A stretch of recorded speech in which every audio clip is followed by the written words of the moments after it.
I just got my dinner, so I'll be happy with that. So I might every now and then pause not pause, but What did you get for dinner? I have got Chinese food because it's the quickest and easiest to get because it doesn't take that long to get here. So Gotcha. I figured might as well get that. So here my brother can eat as well, and didn't have to worry about waiting. Gotcha. So what meal did you get? I got rib tips with French fries. I usually do not. I usually just get an all vegetable type of meal, but today I decided I wanted a little bit of meat. I was running, like I said, the day before the con, so I was running around doing stuff, getting laundry done, and getting work done, so I could take the weekend off and feel like, I could basically send files to my editor, and it's like now I'm in their shoes. I did what I had to do today. I had a weird experience. Hey, Tilcom. Hey, Tilcom. So I had a weird experience for lunch. One of my colleagues at the bank is moving to another position, so we had a goodbye lunch, and we went to an Italian restaurant, and I asked for a calzone, and they bring me a pizza, but saying that the calzone sauce is inside the crust. Dude, calzones are supposed to be closed. Well, our calzones aren't. What? That's not a calzone. Yeah. It is so funny when you have restaurants decide that we're going to change it up. We're going to deconstruct the calzone or those types of things. It's like, look, I have my heart set on something. That's what I want. Why are you messing with it? A calzone is supposed to be a dough with a pocket of bread and cheese in it that's so hot it's nearly lava. And if you burn your mouth eating it. Especially because I asked for a calzone with arrabbiata sauce, so it's hot sauce. So I was expecting all the hot sauce to be concentrated inside, but no, I get pizza with hot sauce. You have to fold it up yourself. Yeah, I did. Build your own. Yeah, it's the experience of folding your own calzone. I got a bike I'm selling online. Well, a cardboard box, but I call it a bike. A bicycle. Oh, Terrence, I have to ask because I believe this may be one of those particularities of the North American continent. Did the smoke from the fires in Quebec reach Manitoba? Because we were. I think they all came down here. Yeah, because that's what we had on the news. That it sounded like the entire eastern seaboard of the United States was under chemical attack from Canada. It's the War of 1812 all over again. It felt like it. The weird thing about it is, I did notice. The day before it got really bad. I went outside. It's like, the sky looks weird. I was on my way to my sister's house, and I didn't really notice it when I went for my walk in the morning. There was a smell, but we have construction going on all over the place. So it had a metal burnt smell. I thought it was coming off the construction site because I didn't notice the smell until I got near the construction site. So, and then when I got home from my walk, stayed home all day. Windows were closed. And it wasn't until I went to go to my sister's place where I realized the sky is a weird color and there's still a smell. And I remember the smell from when I used to go camping. So it's like, something's burning. But it's not just wood. You can smell the chemicals in the air. And unfortunately, living in New York, I know what certain things smell like. I know what a building smells like when it's on fire. I know what wood smells like when it's on fire and stuff like that. And so I knew there is something going on. So investigating.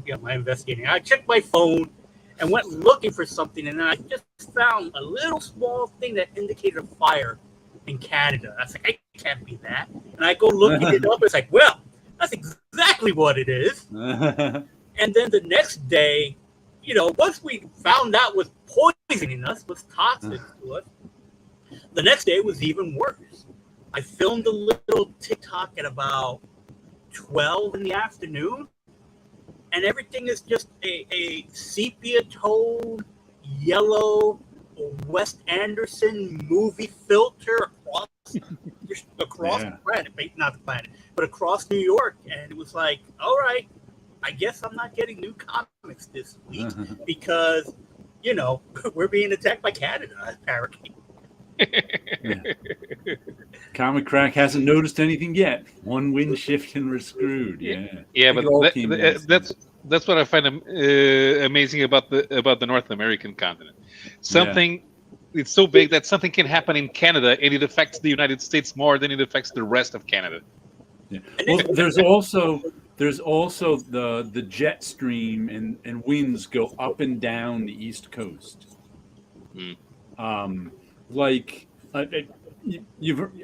you heard of a nor'easter? That's the big. Those are usually the big storms that we get here, and those are storms that start down in the Gulf of Mexico or out off the coast of Florida, and in the wintertime come all the way up they're called nor'easters because they're moving to the northeast, and they're the big storms we usually get that go up the whole East Coast. And sometimes, remember the movie The Perfect Storm with George Clooney?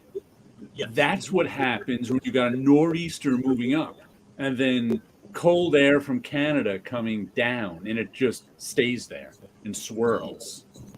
That's what they call the perfect. And I think there might even be another one coming from the Atlantic. There actually might be 3 and not just 2 is the perfect. I think it's 3. Usually it's 2.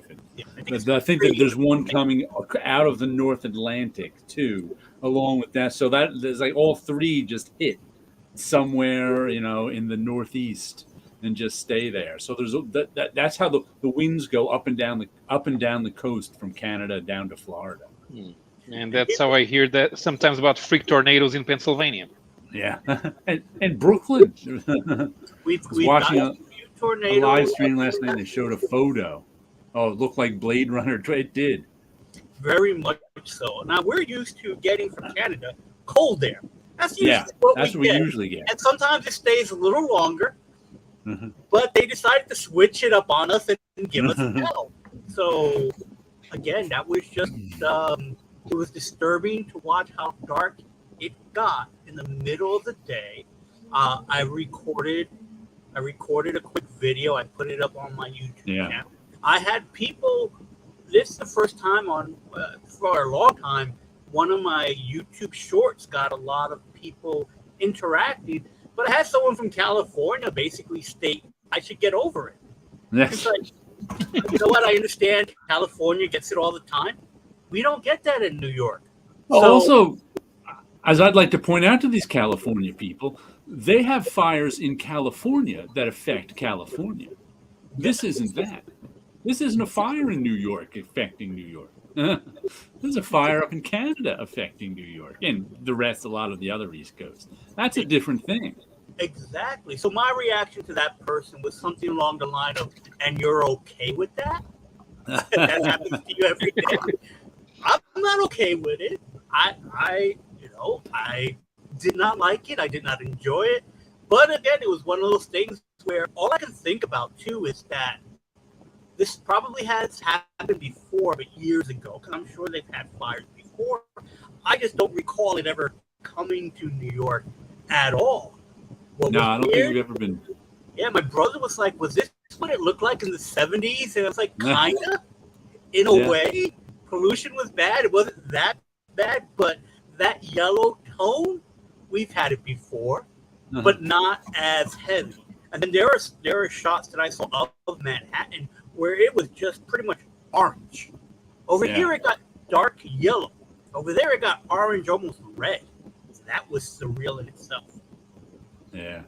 Yeah. The third is usually thanks to our Newfoundland weather. That's the third stream coming in.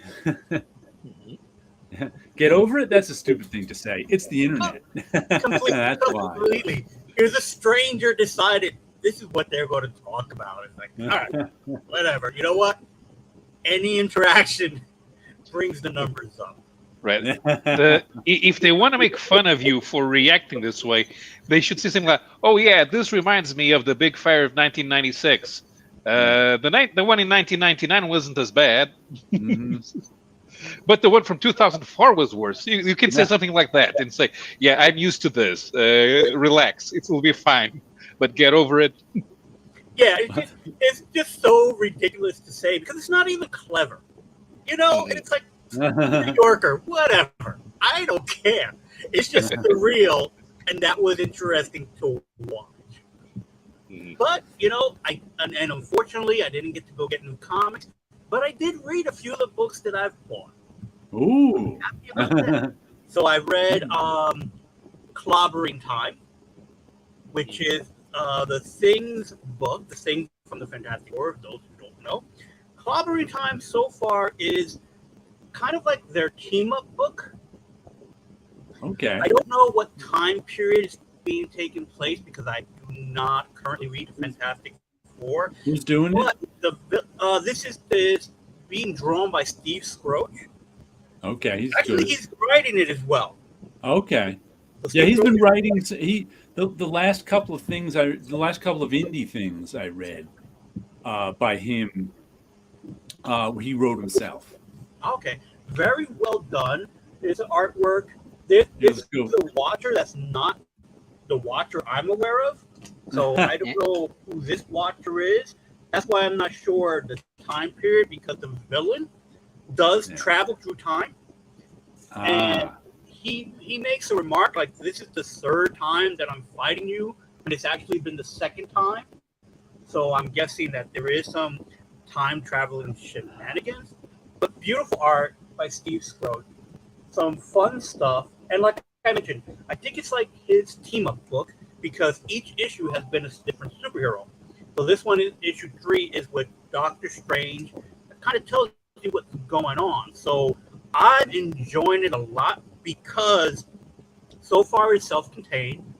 I'm not too sure exactly what's going on in the rest of the Marvel Universe, but I'm getting little bits.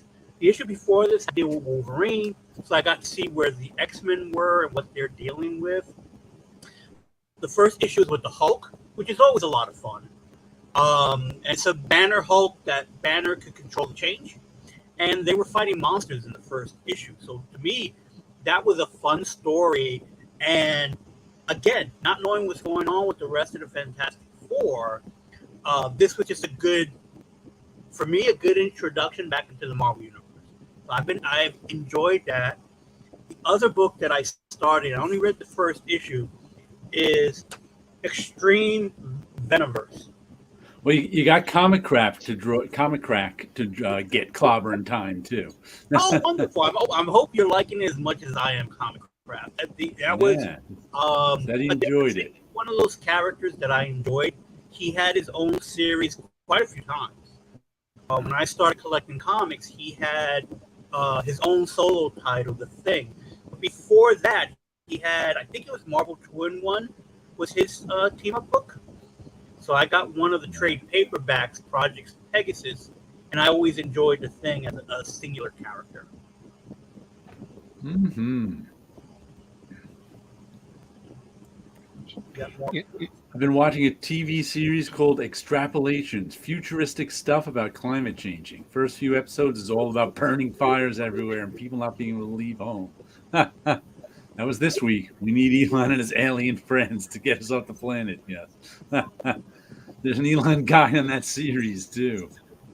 Yeah, I skipped mine. Let's see.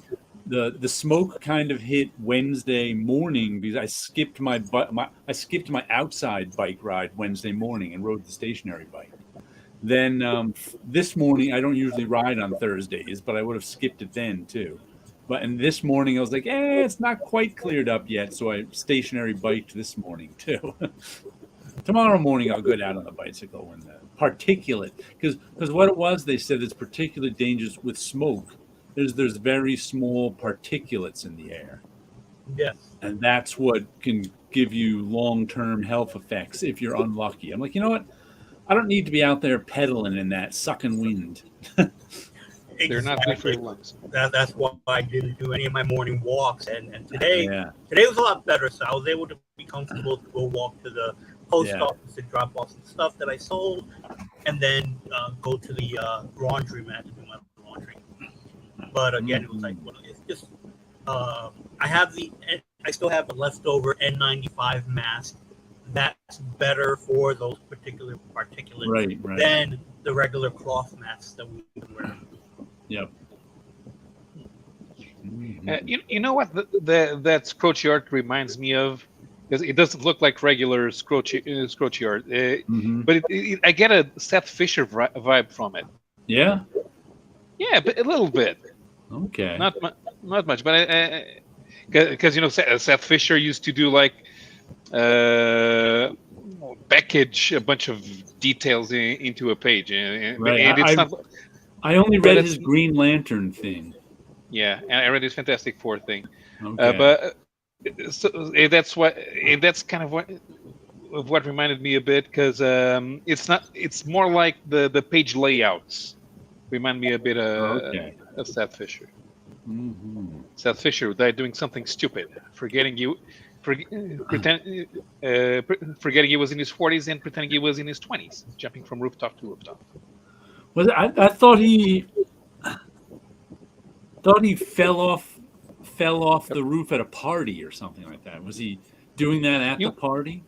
He was doing that thing that kids do, jumping from rooftop to rooftop. Okay, I was imagining because I remember reading that he fell off a roof at a party. I was imagining him like standing out on the veranda and leaning over and somehow falling off the roof, but he was actually jumping from rooftop to rooftop. Ooh, not a good thing.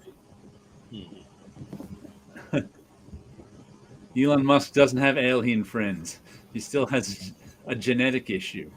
Have you guys ever driven a Tesla? I don't drive. No. Seth Fisher or the guy from Manhattan Project, Nick Patera. Oh, yeah. Yeah. I've driven 3 Teslas, and let me tell you, Teslas suck. Teslas are about the worst cars I've ever driven. I do not recommend any of them. If you want an electric car, get a Kia. Batman Snow is nice. That's another Seth Fisher one, right? I think Batman Snow is a Seth Fisher one. I don't remember. Because I may have had... I can picture the cover of it. I'm like, do I have an issue of Batman Snow? Or did I used to have it? I didn't buy it, but someone may have given it to me. Because I'm saying Batman Snow brings an image to mind of the cover, so I must have had it at some time. Because I met Seth Fisher once. He was a guest here in Portugal. Yeah. My LCS managed to get the organizers of the Amador Festival to cover all the travel expense, and they did an exhibit on his art.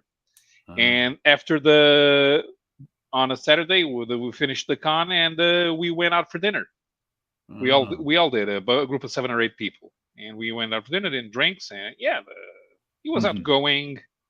But I could get why he's a little crazy, and he would ended up dying doing something stupid. No fun dying doing something stupid. I imagine your last thoughts are, oh no. Good one for sure, Batman. A friend of my son, dad works with Seth doing. Okay. Oh, and Wilson, do you know Steve Saffel? Yes. Okay. Well, he posted something on Facebook. It was a New Yorker article about the Marvel movies. It was kind of about the history of the Marvel movies and the guy whose name I don't even know. He's kind of forgotten. Who was the one who was instrumental in getting them started up. But it was one of these. Have Marvel movies ruined movies and are no good anymore articles that you've read. But one of the things in the article was they repeated the golf story, the Martin Goodman, Jack Leibowitz golf story. So somebody, I don't know, I forget who, said, "Oh, I can't believe they're repeating that golf story. It's been debunked." And Steve Saffel was, "Oh, can you ask where it had been debunked?" So I gave him because I actually don't know. I don't know where the interview with Jack Leibowitz is. We get that information from Mark Evanier.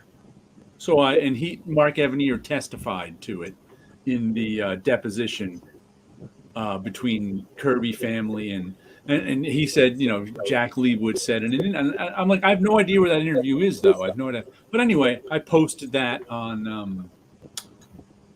to give Steve Saffel that information that it comes from Mark Evanier. And who chimes in but Howard Chaykin, saying something along the lines of, well, as they said in The Man Who Shot Liberty Valance, print the legend. Uh-huh. Which brings us to Hey Kids Comics, where Howard Chaykin was being literal. He printed the legend. You could have invited Howard onto the show. Here's the golf game between, let's see, not Jack Leibowitz and Martin Goodman, but what's his name? Lou Berkowitz, who I guess is Jack Leibowitz, and Morris Adelstein, who is Goodman. I was like, he was being literal when he said print the legend, because that's what he did. But another good, fun issue. I'm enjoying all these Hey Kids Comics ones. It's just a fun romp through comics history. I have got to win the lottery so I can publish those in Portugal myself. I really wish he did use real names, but it's actually funnier this way. He's printing the legend. And his description of and he's got his key here to all the characters are.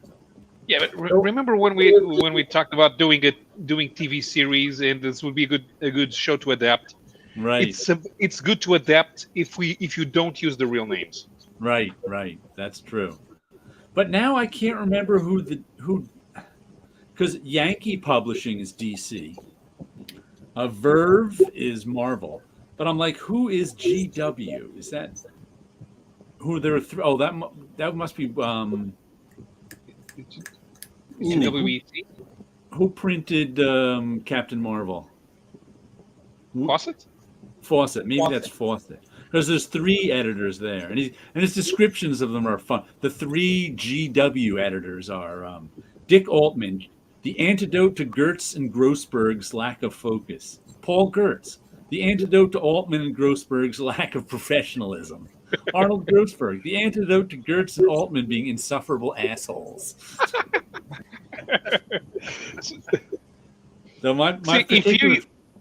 if you use the real names, that would just mean-spirited. Yeah, that's why it's funny.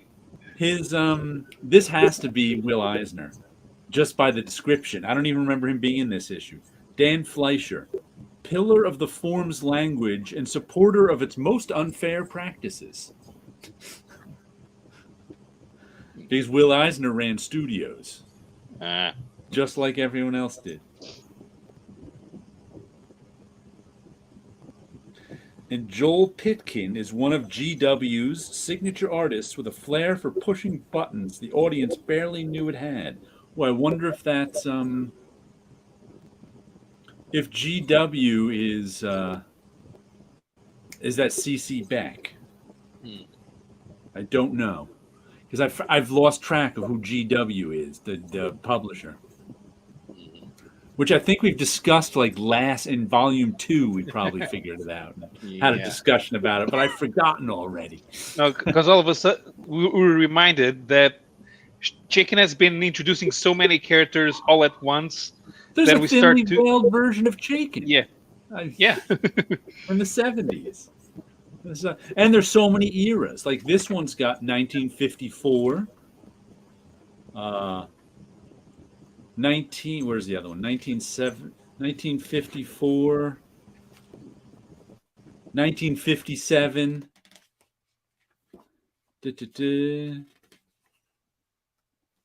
Where's it? 1971, I think 1964. So we got 54, 57, 64, and I think I saw a 1970 in here too. So it's like he keeps going back, and of course there's always new characters.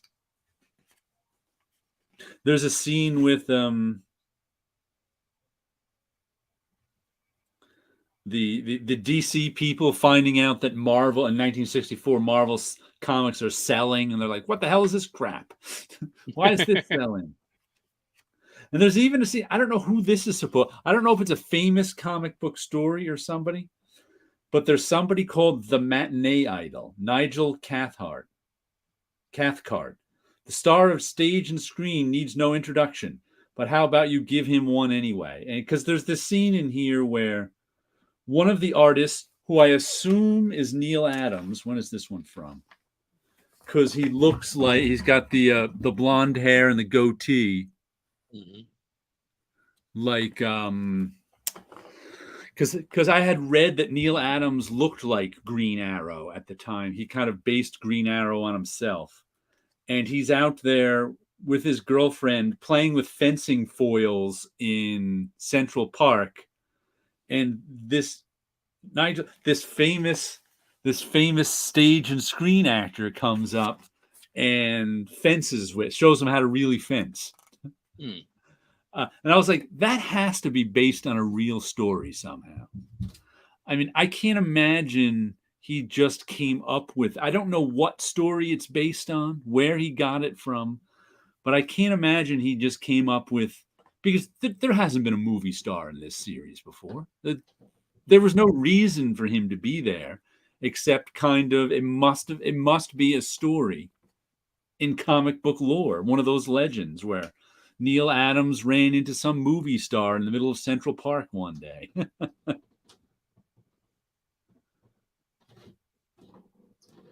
Let's see, what's this guy's name? Where is he? Oh, we don't have a key for him.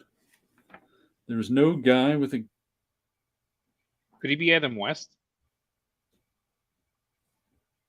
Is that Tex Hardley? Let's see. But I don't it's fun figuring out who they are too, and why some things are in here. But then again, Neil was on Batman. Neil was what? Was on Batman. Paulo suggested maybe it was Adam West. Who knows? But I don't think Adam was in New York. Right. Yeah, I don't know. It couldn't have actually been. It could have been somewhere other than New York too. True. Very true.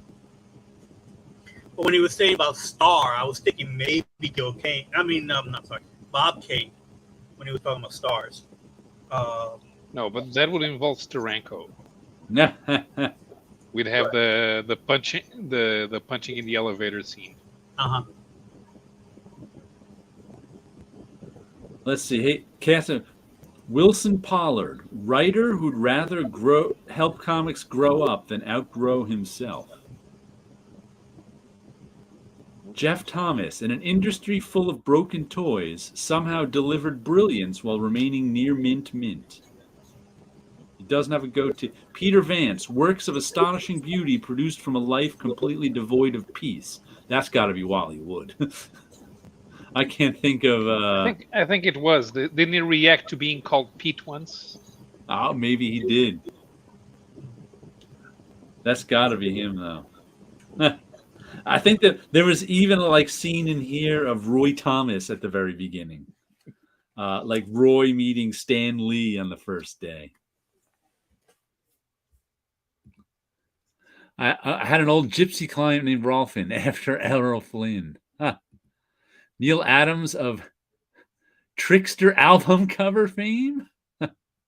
I don't know that album cover. This is my own. Let's see. Let's start up here. When did they come in? Junk Rabbit is 5 issues. Okay, Junk Rabbit made it on onto my pull list after issue 3, so I'm glad.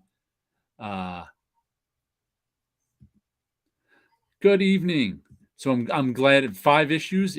Issue 3 was good. Chris Chuckerty is his name. He's one of the guys that founded Digital Chameleon. Oh, okay. That's the guy who worked with Seth Fisher. How's the air up there? It's the air down here. Have to catch up with Hey Kids. Haven't started the 3rd series. It's been, damn pal. That's how you lose lottery money. I'd only need to print 300 copies. So it was a rough past 2 days, but it cleared up quite a bit today. It did. GW Bridge and the lottery. There we go. Loses my only concern. Yeah. In Man the Comics' defense, I have to say that the difference between lose and loose are things that foreigners have a hard time figuring out when learning English. I mean it. There are things that seem easy enough, but there are those details that foreigners have a difficulty grasping when learning a foreign language. So, yeah, here is he also sometimes at the end does these 1-page stories, and this is a story of what's his name? Oh man, Kurt Powell. I'm not sure who Kurt Powell is supposed to be. I can't believe you're here. And the day they're auctioning the cover to Madcap 137. That's the cover to Madcap 137 that he drew. I don't know what cover this is supposed to be. Looks like a John Byrne style. Could be. And the fact that they're mentioning an issue 137. Oh, that looks like a John. Oh yeah, you're right. I forgot. 137 was the Dark Phoenix one. Mm-hmm. And he's like, that's why I'm here. Holy shit, you're bidding on it? Not happening. But this might be my last chance to see it in person. I hadn't planned to sell it, but the week it came out, this guy made me an offer I couldn't refuse. Haven't seen it since. How much did you? 700. The reserve's 1,000 times that. Right. The co-op I'll never own. Kind of funny. You can't afford your own artwork. A fucking riot. Hey, if I win, will you stick around and sign it for me? That's some brutal humor there. That's fantastic. Oh, wow. That's just wow. Well, that's one of the problems is if you're an artist and you sell your artwork, you will never sell it for the value that it will be worth. The artists are on the wrong side of the supply chain of escalating art prices. You can't predict if it's going to sell for $100,000 one day. But if you ask $100,000 for it, unless you're Todd McFarlane and it's the cover to Spider-Man #1, you just don't know. Right. There's actually some famous stories about that. There's a famous art collector. I don't know his name. And there's more than one who did this, who in the 60s went around and they bought, art right from a bunch of artists right out of their studios the artists were selling it for rent money, of course. They were glad to make the sale, but just 10 years later, this guy, or I think there may have even been one who was a husband and wife team, were selling that like 10, 15 years later in like the mid 70s, were selling their collection, which is now worth, 50 times the value. And everybody was saying, you're so smart for having got that. The artists who still knew them were like, hey, how about giving us a little taste? They were like, no. Flat out, no. You get nothing. So, oh, great. Damien's here. King's Poet's here. Now I know. I'm just playing. I'm traumatized by editing native Spanish speakers English all day. Well, Spanish speakers are not as adept at learning foreign languages as Portuguese speakers. Everyone knows that we are the smartest of Latins. The dumbest are Italians. No, because we have a joke in Portugal that Spaniards don't know how to speak foreign languages. But my experience tells me it's Italians who don't speak foreign languages. Ah.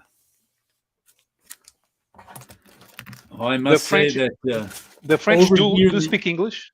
Over here in the USA, despite the vast number of languages you hear in the New York City area, very few native, Americans speak a foreign language because you have to travel so far for English not to be useful, is what it. I always hear that, Americans don't know a second language. It's like, that's because you have to travel thousands of miles in order to go someplace where your English isn't any good. That's all it comes down to. But yeah, you just hanging out in Bryant Park on any given day. If I'm down in the city, I can hear more languages than I know what they are. I mean, I know how French sounds, I know how German sounds, I know how Spanish sounds, but it's like all the Asian languages, I have no ear to distinguish one from the other, and you hear tons of those too. And not that I know what anyone's saying in any of those languages.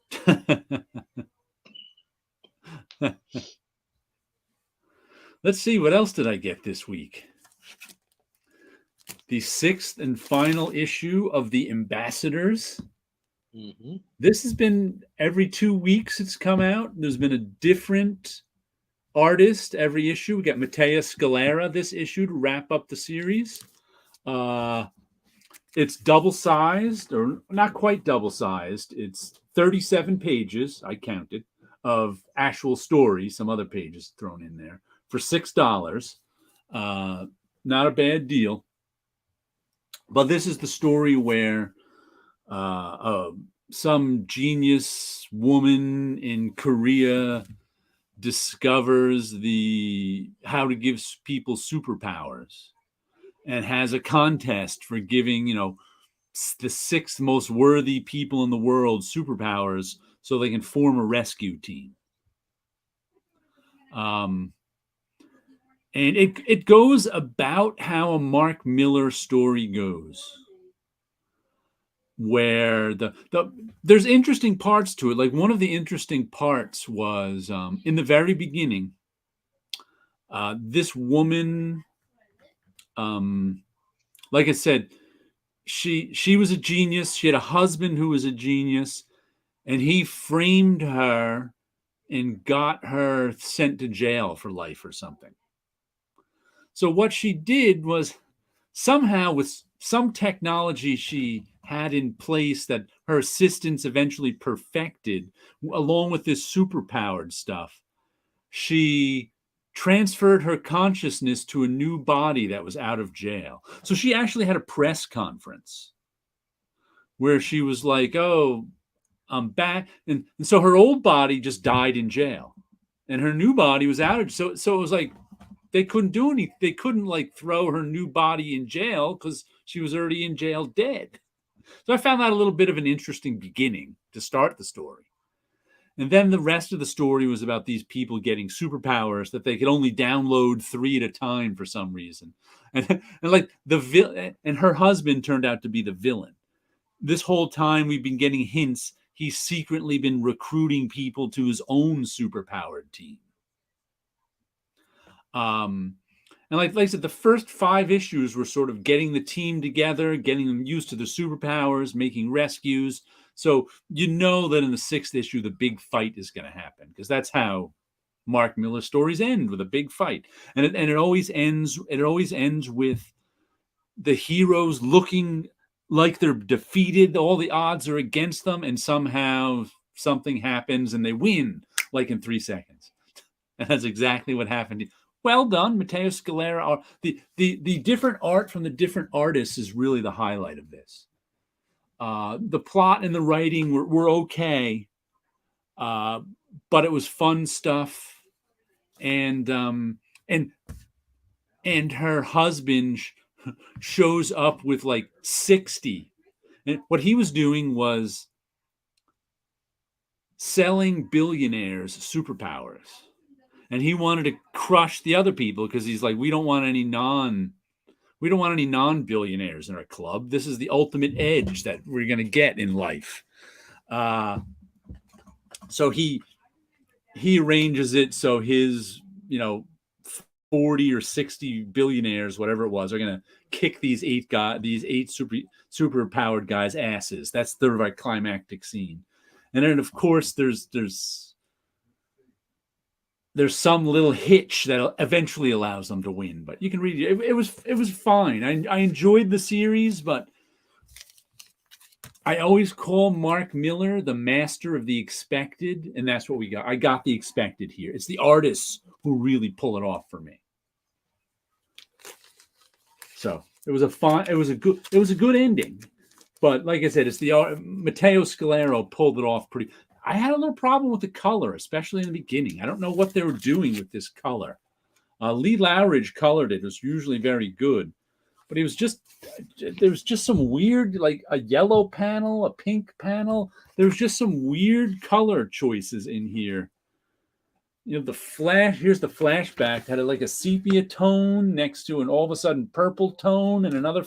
I wasn't quite sure what he was going with. And all of a sudden we get bright colors on this page that don't always make sense. I'm just like, and Lee Lowridge is a good colorist, but I just didn't know what he was going for here.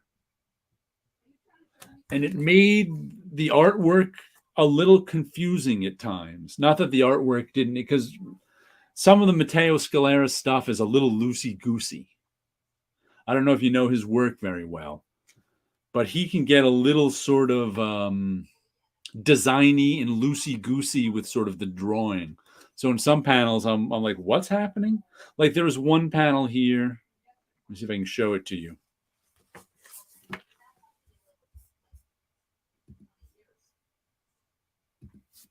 Like, what's happening in this panel?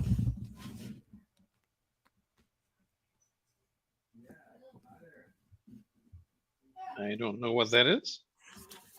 Exactly. Should you know it? But would you know if you read the previous page? No. The previous page has nothing to do with that page. The previous page is the face-off. Oh, is them stopping a tidal wave with I don't think you can stop a tidal wave by becoming gigantic and holding a ship up in front of it. No. I don't think that's the way water works. That was going to be my plan. You can if you hold up Florida in front of you. Yeah. I'm like, it will not be good for Florida, but it will stop the wave. Them stopping this tidal wave here, I was like, I don't think that's going to stop the tidal. But actually, they didn't want to stop the tidal wave. They just wanted to stop the tidal wave from wrecking the nuclear power plant. I still don't know if that's going to work, but that's what they did. But what this is a moment where all of a sudden the villains threw an oil derrick at the headquarters in Antarctica, where that support these good superheroes. But it's like, I was like, because all of a sudden this right here is the people, and I was like, are they? First of all, like you said, I didn't know what that was. I didn't know till pages later the villain said, "We threw an oil derrick at your headquarters," and I went, "Oh, that's what that panel meant." I was like, did they throw the headquarters? It just was like, I don't know. But that was just like that was just a weird storytelling glitch. Yeah, it's a weird cut of when to show that particular action. It's a great concept to throw something at the headquarters, but I thought it was a satellite coming down or a spaceship. I thought maybe it was he threw the headquarters, kind of thing, but then there was like the panel underneath it is the people in the headquarters. And it looks like all of a sudden they're in a shadow, like something's coming on top of them. But that makes no sense because they're in a room. So I was like, what does that have to do with the panel up there? I wasn't sure. And then they never showed it landing on the headquarters. We don't know that's what happened until he says it on the next page. It's kind of like,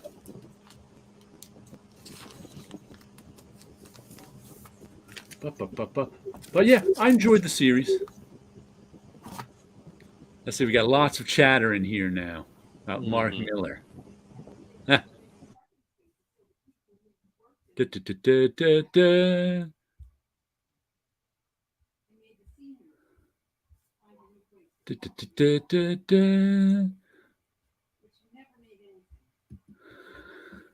Skull Sale. Robert Skull is the collector. What about the Cubans? Well, Cubans learn English just by being near America. You know something that I always find odd is that why didn't the United States simply take over Cuba after the Second Spanish-American War? It made sense that it would, but they didn't. Now talking about language, nationality. I caught it. That's right. Okay. He mentioned that. That was one of my walking up 7th Avenue videos. He caught that in. Someone saying, like I said, you can walk down the street in Manhattan and hear lots of languages. And we aren't taught languages until we're too old. That's true. I think they've changed that. But I don't know when is the how much. First year that you can learn a foreign language in school in the U.S.? I learned 7th grade if you're in the advanced classes. Otherwise, it's high school. Yeah, that's too late. You need to start in nowadays. When I was in school, we started in 5th. Now the kids start in 3rd. Ah, okay. Here in New York, or at least it was in the 70s, when you're about getting kindergarten to 1st grade, is usually where they beat the language you had out of you. My case was Spanish. So, so I could not speak Spanish in school, and that was my first language. So traumatized that I was never able to really learn it. And when I do, I get a stutter from it. So I don't even bother speaking Spanish because of how it was, and gave me a good speech impediment and made it where, I couldn't say certain words in English or in Spanish. So it isn't until like the 7th grade you get the choice of, hey, would you like to learn the language? Yeah, thankfully they don't do that anymore. Okay. Matter of fact, I just found out they don't even have. They changed the name of ESL classes, which was because after they did that, they used to have ESL classes in the local school, which is English as a second language. And they changed that to something else, even to sort of allow people to speak their native language yet learn English. So, and here, when I was in school, by the time you were in the 11th grade, you were supposed to be familiar enough with 2 foreign languages. Not 1, 2. But like I said, there's not much opportunity to use foreign languages here. That's what it comes down to. Yeah. Europe has too many languages distributed just by virtue of doing a little tourism or having a business partner 500 miles away. You need a Europe needs a lot of people who speak a lot of languages just to do business. They really do. I was at graduate school in northern Italy, Genova. I found that lots of young Italians spoke English, but they perhaps would not. To you, Genoa is a meeting place for scholars from all over the continent, which is why it's easier for people to find people who speak other languages. If even in Rome, there will be people who don't speak anything but Italian. And I have met, I've mentioned this before, I think. I've met racing drivers. They're amateur racing drivers, so they have they have their own business. They're entrepreneurs. They have money to spend, so they do it by racing cars. They do international racing with Italian teams just so they don't have to learn a different language, because Italian teams are usually not the most competitive ones. Let's say a few phrases in German and they would suggest English. Millar loves oversized final issues. Seems a bit cynical. Yeah, I can understand that, but I've come to expect it. If you I love travel, oversized final issues. The bigger, the better. and if you travel about 120, 150 miles northeast, and you go to a place called Bolzano, and in that Italian city, they speak German. Ah. Do you like Miller, AFPC? In Mark Miller's email he sends out, he says he writes the endings first and then works his way backwards through the stories. I can understand that. It's good to have an ending in mind. Yeah, I heard some people start with the premise and then write the ending. Yeah, and then they because you can starting with the ending and not knowing the premise. That's what he might mean. I mean, he probably knows the premise and has a vague idea of the premise and knows the ending. Because I don't think you can write an ending without a premise. The ending defeat was actually pretty clever. I won't, for anybody who wants to actually read the story, I won't tell it to you, but it was pretty clever. Gimmicky but clever. No, but I like Quietly. Yeah, that was his Miller's best one was with Quietly. What's that one that they made into the Netflix TV show? I just forgot the name of it. Jupiter Rising. Jupiter Rising. No, Jupiter's. Whichever was the main one. That was good stuff. That was Mark Miller being the master of the expected, telegraphing exactly what was coming, but Quietly pulled it off brilliantly. Brilliantly. Wish we got a bit more Quietly in recent years. Yeah. You gotta pay him. I worship at the owner of Quietly. He teaches us patience. That's right. Stories are so deconstructed, I opt for the trade paperback now. I still like, and here's, this is exactly, I've gotten about 8 issues into this giant one, so I wanted to bring it up. This is Rick Remender and Matteo Scalero, who did that last issue of The Ambassador. And I knew this was, and I bought this just because it was one I was gonna buy in the individual issues, but somehow never did. And this was like $60 minus whatever discount I got for 43 issues. So I'm like, you know what, that's a good bargain. So I ordered it, but I'm like, I know I might have a problem with reading it in this big a volume, which isn't too bad because it opens pretty well.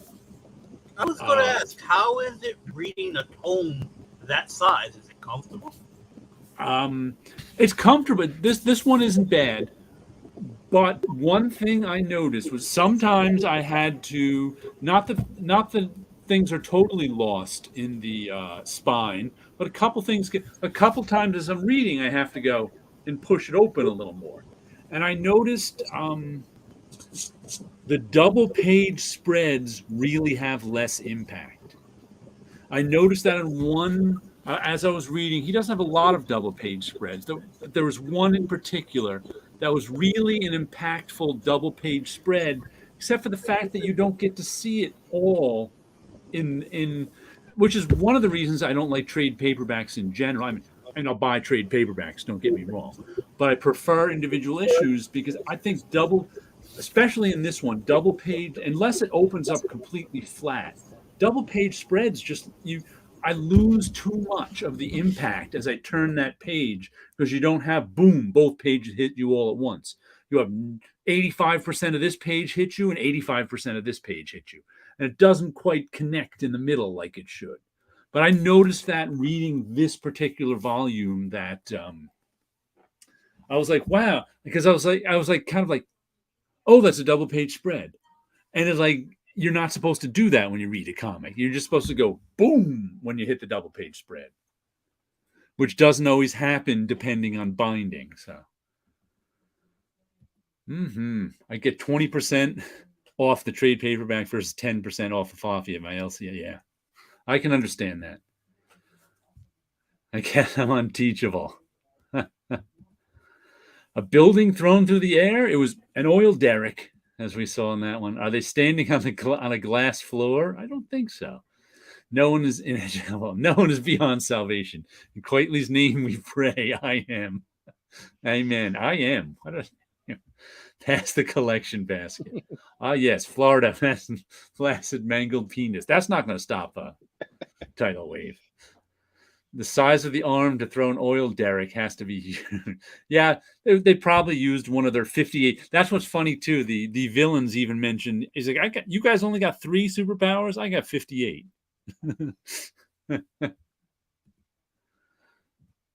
There's the backwards writing. Yes, that could be it. I thought everyone learned English from Sesame Street. I graduated in 1980, got all the way through high school without taking a language. I think that I graduated in 84, and I think they were just making it a requirement when I was in high school. My guidance counselor, I never saw my guidance counselor once, but I was in a big school and I got good grades. So what's a guidance counselor? Yeah. In Norway, that seems to start English. They seem to start English in kindergarten, from what CG has mentioned. Almost. The Scandinavians understand that nobody else on the planet speaks their languages. Yeah. And they need to have trade with other countries. The Dutch, too. The Dutch all speak English amongst other languages. Yeah. Mm-hmm. Most unfortunately are. Jupiter Circle. That's the name of it. Jupiter Circle. Mm-hmm. Jupiter's Legacy was another. There was Jupiter Circle. Jupiter's Legacy was the spin-off. I never actually read that one because Quitely didn't do it. Jupiter Supremacy. That was the third one. No, also not Quitely. The panel gutter. Yeah, that's what we lose. Gutter loss is a constant irritation in my brain. Exactly. It really hit me in that black sign. Like I said, there was not a lot of gutter loss, but on the double page spreads, it was especially noticeable. My condolences on your gutter loss. If only I could gut loss instead. But Quitely has a plan. Let's hope so. I have all the floppies of Black Finds. You want to trade for some other TPPs? I'm game. Okay. I have been buying collections to rid myself of the floppies. Well, I have tons of excess TPPs or trade paperbacks. I've trade paperbacks I don't even know I have. Damn, I was 1 year old in 84. Time flies. I do have memories of 1984 because it was the first year Portugal got a gold medal in the Olympics. And it was the LA Olympics. 84 was my heyday into collecting into comics. I got comics older than architecture. But I still wasn't in school in 84. But I still have memories. I was in 7th grade? Class of 84. Woohoo! I just reminded, speaking of trade paperbacks, when was it? March, when COVID hit, Jerry Kalinowski gave me a bunch of all his comics that he got from Marvel, and they're still sitting out in my garage. I haven't done anything with them. I have to do something with them. The only TPP you need is Night Streets, Jared. Yes. With the extra stuff in it. Night Streets. See, what else did I... Oh, the Nocterra keeps chugging along. This is the Tony Daniels, Scott Snyder. This might be the first Scott Snyder, Tony Daniels book I've ever read. Besides an issue of, maybe. Because it's their first indie book. By the way, speaking of that, I just noticed... Here's a fact I never knew before. You've heard Howler Mouse, Tim, talk before about how we used to, in the 80s, we'd always say alternative comics rather than indie comics, which is true. We always did. Right. But I just found out via Bob Beerborn on that People's History of Comics why we called them alternative comics, which I never thought of before. I don't know why we stopped. Because he said they were called alternative comics because they were an alternative to the Comics Code comics. Okay, Oh. that makes sense. Oh, okay, that makes sense. I never heard that before. I didn't either, but yeah. Yeah. And I kind of forgot they were called that. You know, Yeah. and before that they were underground comics, but that was like Underground comics was a different thing. Specific time period. Right. Underground comics was different than alternative comics, which were more above ground, as they called it. But yeah, that's why they're called alternative comics, because they were an alternative to the Comics Code comics. Wow. But I've been liking this latest story arc. There's a good double page spread. I've been liking this latest story arc in Nocterra because we're actually getting answers to what happened to the world and why it's this way, why the sun went black and turned everybody into monsters who can't get enough light. If you can't get enough light, you turn into a monster. And we've been finding out exactly what's happening, what's who's behind it, what's going on. So the last story arc has been all about that. So it's been fun getting answers to what's going on in this comic. So, but know what's weird? What was that? Well, what is the issue number on that one? 15. 15? 15. But know what's strange? This issue is continued in the Nocterra Nemesis special. Interesting. I was something like, else we have to buy? Yeah. I mean, I don't mind. It's better than having to buy 10 my new eye out for it. The problem is that won't automatically go on my pull list. If my if Roy, my LCS owner, happens to notice it, he'll pull it for me. But if he doesn't notice it and I don't notice it, I just miss the issue. But it's weird that it's continued in a special. To be continued in Nocterra Nemesis special. I wonder why. Because Liam Sharp is drawing it. That's why. Okay. That's strange. Tony S. Daniel isn't drawing this special. I guess that's sort of a fill-in issue or something. But well, it could do worse than Liam Sharp for a fill-in. Oh yeah. It doesn't make a whole lot of sense to me, but I'll keep on when final order cutoff comes. I always look at the final order cutoff emails I get. When I see it, I'll put it on my my pull list that get that issue. Speaking of final order cutoff, here's a strange thing. They're doing new printings of Hulk 181 and Hulk 180 facsimile editions. I like the facsimile editions. I've been buying them. Matter of fact, I think they're even doing a foil cover Hulk 181 facsimile edition somehow. But I already have a Hulk 181 and a Hulk 180 facsimile edition. But after thinking about it for a while, I decided to pre-order the new printings of it only because I have my facsimile editions in a box right down here. So I can, look through the facsimile editions or want. I want facsimile editions to put in with my Hulk section where I have all my Hulks. Like they're in another room in a different section because I have a section in my collection where I keep all my Hulks, but I don't have 180 and 181, the originals anymore. So I'm like, you know what?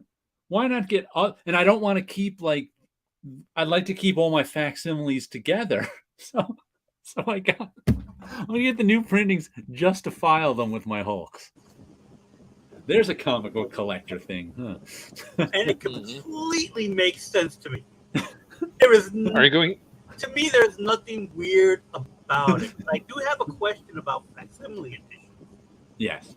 Are they their own thing, or can they be put into that spot because you don't have that issue?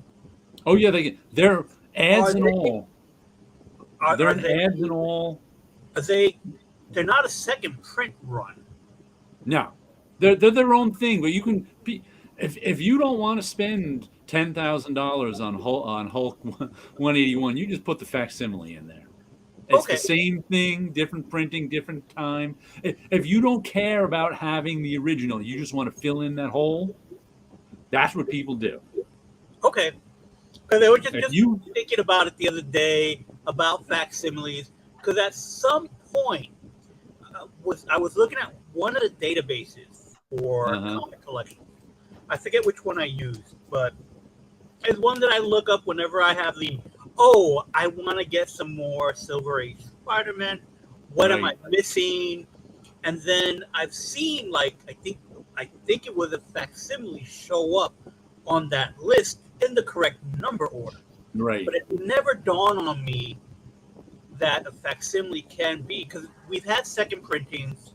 right. We had second printings show up decades later, but it was still considered a second printing. So I always wonder where would that fall into. I think in my personal database, I put it in with whatever. Like my Hulk 181 facsimile is in my database with my Hulks, Right. and I can imagine any database you make, because otherwise you're not going to find, because it's not a series like Millennium Editions. Millennium Editions that DC did in 2000 was kind of its own series of stuff at the time. So it's like, but they might all, I don't know if they're listed in with I think the facsimile editions, since they're exact reprints, ads and all, they put them in with the series itself. And I think that also gives collectors a clue that they don't have to buy the $6,000 version of the comic. Because if you're a new collector and you want to buy a bunch of comics and get a run together,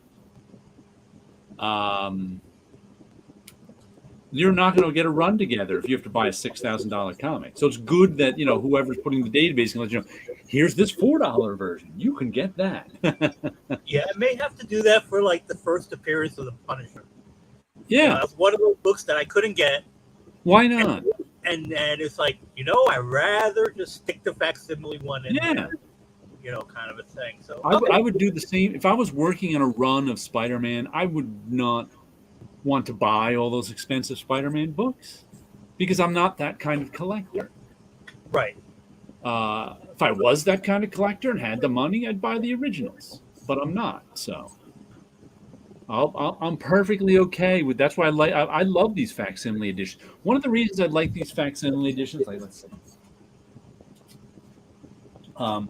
the Avengers, the only one I have out here, is because they make it a comic book again. Avengers #1, I can now read as a comic book because I can't read my whole life. Avengers #1 has been a story in a collected edition. It's never been a comic book. A physical comic book. So these facsimile editions make these expensive issues into comic books again for me. And part of making them into comic books is kind of making them worthless. Like the real Avengers #1 isn't a comic book anymore. It's a collector's. It's a collector's item. It's an object. It is no longer the original Avengers #1 is no longer a comic book. It's an object. It's an art object. It's a collector object. No one who has Avengers #1, the original, reads it because why would you? Mm-hmm. You can read it much less expensive. So this makes it a comic book again for me, which is fun. I find that fun. Yeah. And they're finally waking up to something that they should have woken up to in the 80s. Yeah. Which is, hey, if people are paying $500 in 1984 for Hulk 181, that means that there's market for Hulk 181. I am Marvel. Let me print some 20,000 copies of Hulk 181. and they'll sell them for $1, and that means $20,000 extra. And I don't even have to pay Len Wein and Herb Trimpe. I've already. Yeah, the one that I have was the trade paperback of just those 2 issues that they printed at one time. That was how I read that original story. And they Wizard put out a version of Hulk 180 and 181, I think. They put out their own version. Huh. Let's check out all these comments that have gone by. Let's see. Lots of Quietly has a plan. Night Streets. It's the only one communal copy of Night Streets, which I reread recently. US1 cameo in the issue. Because that Starbucks deal isn't panning out. US1. But all the Marvel foil cost $15. No, the Hulk 181 one was only listed at $4 for the foil cover. So people out here slabbing. Yeah, that's funny. They're slabbing facsimile editions. That cracks me up. Are they? I didn't know that. Yeah, there are people out there slabbing. I've seen people slab the dollar books. Like Hulk 181, when they're putting it out in a $1 edition, they were slabbing that. And shops don't know of price hike. Oh, I'll pay top dollar for foil. My shop obviously didn't know about it because he had it listed at $4, the foil edition. I'll pay top dollar for foil. And any other gimmick for that matter. People love gimmicks. Give me poly bags with a trading card. I'm all in. Now we're going to go through hologram, poly bag, die cut. I want it all. The buyer's getting price shock. I might be getting price shock then because I pre-ordered that Hulk 181 foil edition, and I'm getting my price shock right now. I did not know it was $15. It listed at $4.99. My favorite color gimmick is Forceworks #1, Sublime. Oh, I think I have that one over there somewhere. What was it? It was folded out. Right. It was like it had like a poster attached to it. And it folded out. Was it a pop-up of some kind? There was something. I actually might have a copy stuck over there somewhere. I was like, it spoils what happens in the issue. Oh, okay. So it opens up to show you the great event thing that happened in that. I collect trash and only trash, as long as the cover's attached. Speaking of force, one of the things that I left at Marvel that I wasn't able to take with me just because it was too big was a foil poster of it. It was huge, and there's only like 5 of them made because there was a company that wanted to make foil covers for Marvel. What was the poster of? Forceworks #1. Oh, Forceworks #1, big foil poster. Big foil poster that was just 3 feet long by about 2 feet tall. You couldn't roll it up? No, because it was framed. Oh, it was framed. It was framed, and I left it in the office. Ah. I just couldn't take it with me. There was only 5 of them ever made because there was this company that wanted to do foil covers. And they were boasting they could do any size. My boss was like, do one this big. And they made 5 of them. One was given out at a con. I had one, my boss had one, and I think one went to Tom Tenney, the artist of it. One was supposed to. And I think the other one went to the office, whoever was putting out the Forceworks books. That was the Iron Man office at the time. Yeah, back when Marvel used to have art on its walls. One of my shop offers pressing service. Someone just brought in Avengers 1, Daredevil 1, Amazing Fantasy 15. Wow. The bar failure of pop-up construction. Looks like kind of a... so stupid you can't... That's right. It's a bizarre failure of pop-up. Because I have one, and it was like manga. Because sometime in the early... You can't put it back in. I think yeah, that was sometime in the early 2000s, some editor must have been getting rid of stuff, so dumped a bunch of the 90s foil stuff out where people could get them. And I was like, I suddenly got nostalgic because, like, I had none of that night. Even though I was working at Marvel at the time, I took none of that gimmicky foil stuff home. So I actually took home a pile of it. And one of them was the Forceworks cover. And I remember opening it and it getting, and I have it someplace special to keep it from getting even more mangled. Substack, not Starbucks. Ah, okay. I have all the issues bought on the spinner rack. Yep, me too. Is there a musical gimmick comic like those musical greeting cards? I don't know, but that's a good idea. No. The closest Damn, thing Wilson, that's heartbreaking. Yeah. I couldn't tell you the things that I left. They were books that came with a cassette. There was a book that came with a DVD. So music was attached that way, but there was not that I'm aware of any that opened up and played music. Right. Recently, it was what's that comic I collect? Where's the Furthest Place from Here? The first issue was coming with a flexi disc. Or actually, not even a flexi disc. It was vinyl. So they had a version of the first issue packed with vinyl. I think you can also download the MP3 of it. And I was actually thinking about getting it just for the gimmick quality. It was like $15-17. I forget what it was. But before I even decided to order it, my Roy, LCS owner, told me that it was already sold out. He couldn't even get any. Hadn't even been published yet because they had to make them before they were ordered, meaning that final order cutoff is, let's say July 5th. They had to get the vinyl made back in March. So they had to order X number of covers of the vinyl and pack it. They had to get that done way early. So they, of course, I imagine that was an expensive and difficult undertaking to put a vinyl record with a comic book. So, of course, I imagine they were conservative in their ordering of vinyl. And then when final order cutoff hit, all these people tried to order it but couldn't get it. So I can only imagine how disappointed they were. Now, I mean, what's the furthest place from here, people, as well as the people who tried to order it. But it was like that's the last musical one I can think of. But once again, didn't open up and have a chip in it.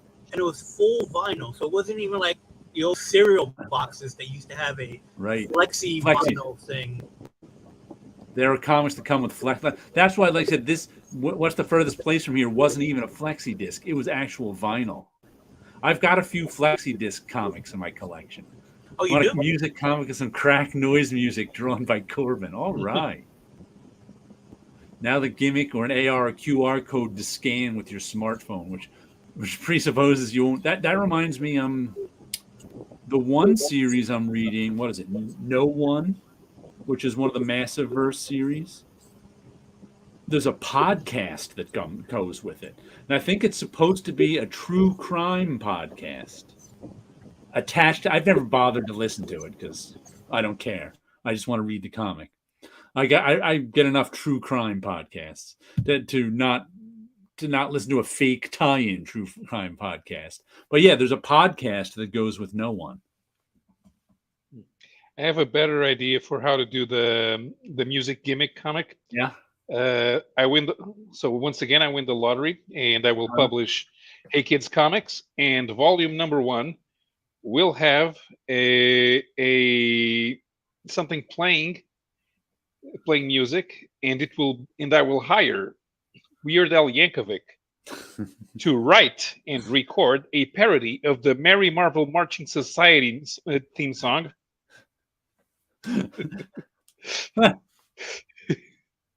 Because if it's a parody, it can exist in the Hey Kids Comics universe. I know comics have links to music to read. Yeah, I've seen like what was that with the J.H. Williams comic, the one that reads sideways. I think in the back of that one, he puts all his songs that he listened to making the comic. And I've seen other comic book creators do that too. They put the songs that they drew or wrote or were listening to be inspired by when they wrote the comics.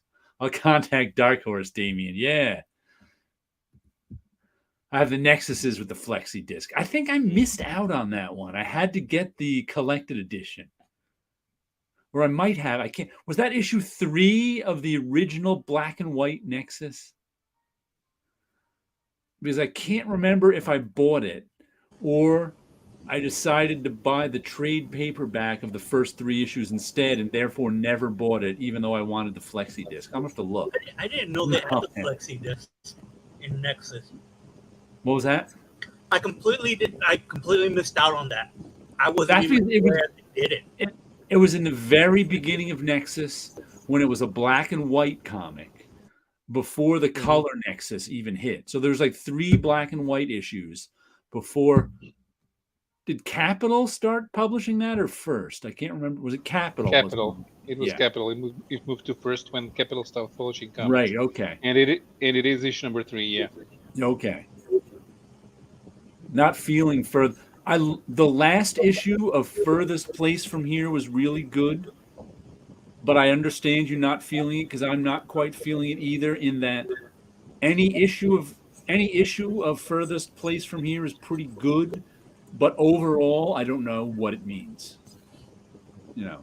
We've discussed this before on this channel. It's just kind of last issue I really liked though. It was really well done about these 2 kids in prison, but I have no idea what the overall story is or means. I never listen to playlists that go with the comics. Neither do I. One time I tried, it was completely disruptive and meaningless. I never do. Matter of fact, I like to read my comics with no music on. I like no distractions as I read my comic. So I just tune out. I'm not listening to the music. I don't even put it. Like I work to music or podcasts all the time, but I can't read my comics to them. That comic right here is a multimedia experience. The meaning was lost on you. Yeah. If anyone here does their own Hey Kids comics, you need a history of what Riff Slab Reed Dolphin is. It's our own language. It was 2 or 3 of Nexus, but yeah, it was 3, definitely.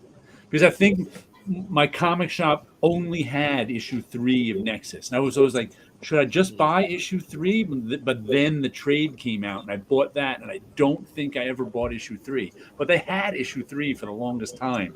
This is in the early 80s. I think I still have that trade as well, the black and white one, graphic novel. Because then I bought the Dark Horse series, reprinting all the Nexus. But I still have that the first one. Just read the North Valley Grimoire #1. It came with Reed playlist. Okay.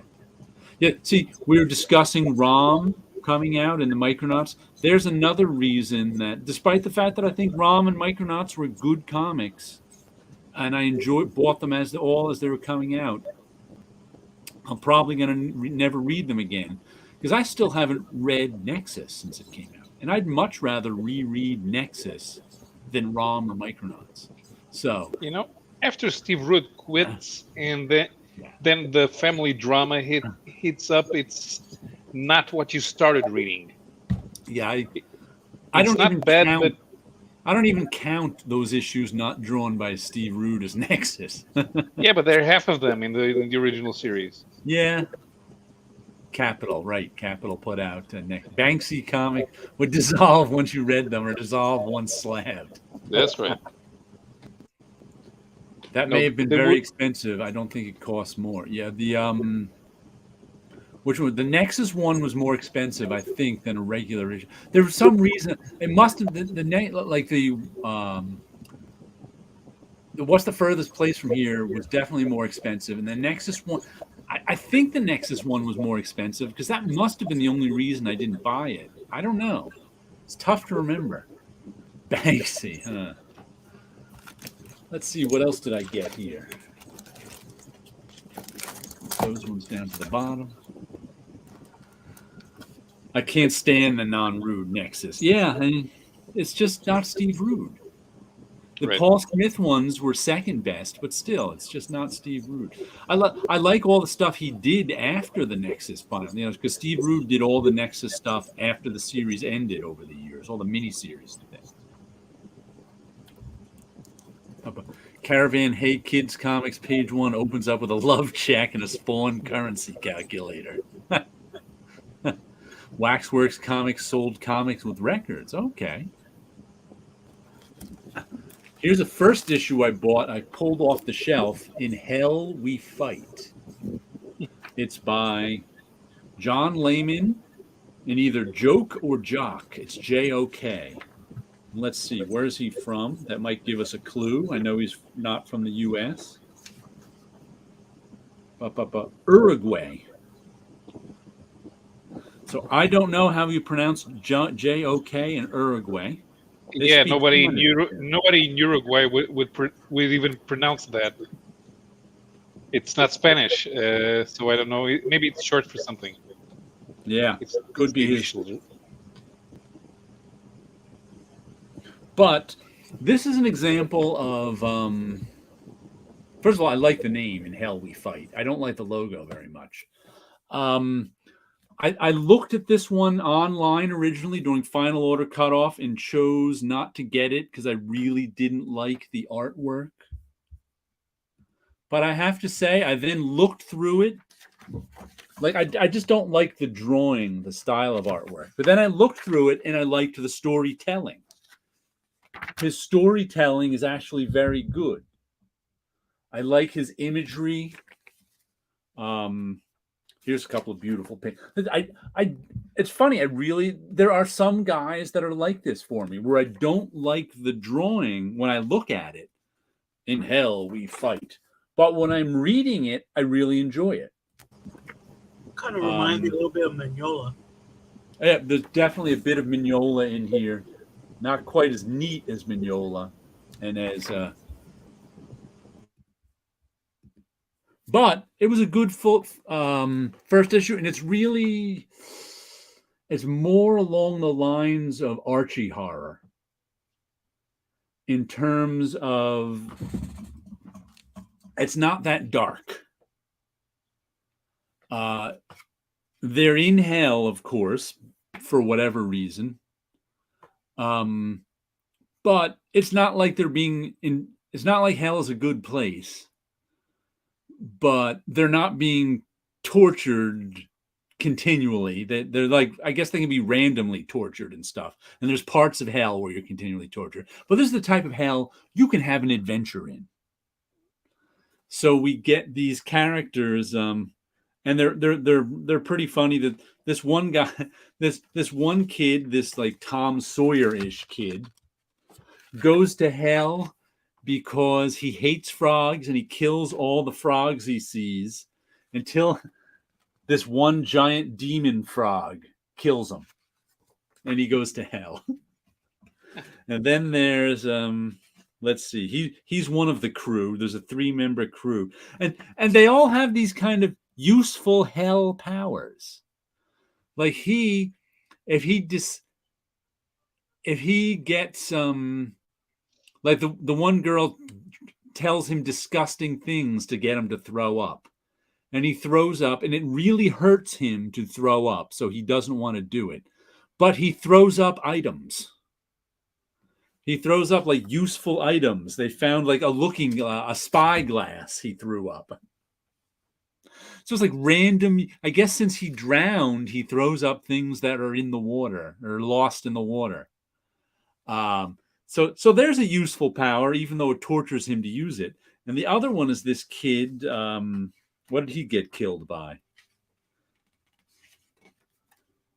He got killed by, I forget his story, but he's got an axe lodged in his head. He was killed by an axe somehow. I forget. That's a kid in the red shirt there with an axe in his head. But you can, and it hurts him, the axe in his head. But someone can pull the axe out of his head, and another axe grows in his head. So the girl was like, we need some axes. And she starts yanking them out of his head until she's got like 10 axes to use. So it's like, hell gives you some useful powers sometimes, even if they hurt you to use. Or at least entertaining.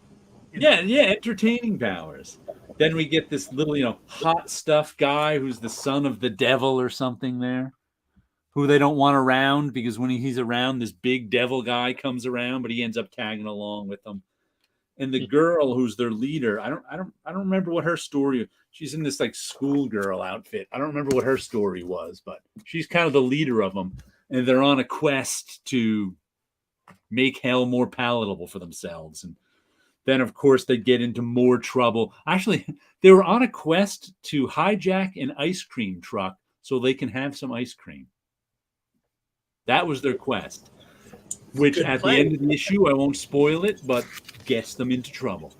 But I enjoyed it. I put another, it isn't on my pull list yet, but I ordered issue 2. Just to see how, but like I said, I didn't particularly like the drawing, but I like the storytelling a lot. So whoever Jock or Joke is, we'll give him another issue. And John Layman is the guy who wrote Chew, amongst other things.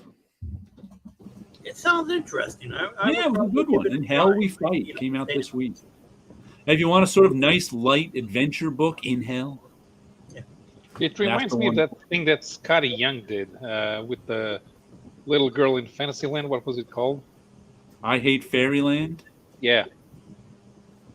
I never read that one. Because she's stuck in a hell of her own as well. Right. I'll be right back. But like it's more like Archie horror, where it's horror, but they kind of keep a light attitude, a light adventure attitude to it too. It's not like, Hellblazer or something like that. Right. John Constantine, where they go dark. Let's see, what do we got here? Oh, we saw that love check. And Nexus Black and White Magazine was a more expensive comic, but I don't remember paying more for number 3. Okay, that was magazine. Maybe that put me, like I said, just when I discovered,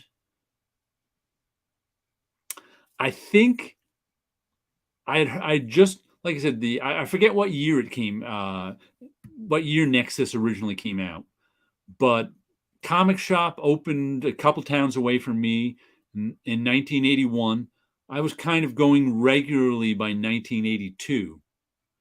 So somewhere I had heard of Nexus, and I don't know what year it was, and that it was a good comic. And the only issue they had in my local comic shop was number 3.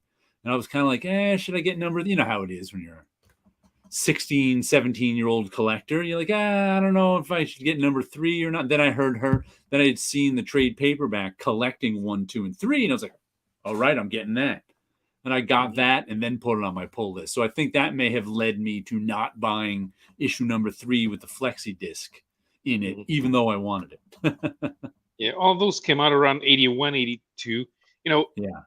Capital didn't last long, but Eclipse, First, Pacific, they all started around 81, 82. Which is why whenever I see people trying to end the Bronze Age in 85 because of Christ's,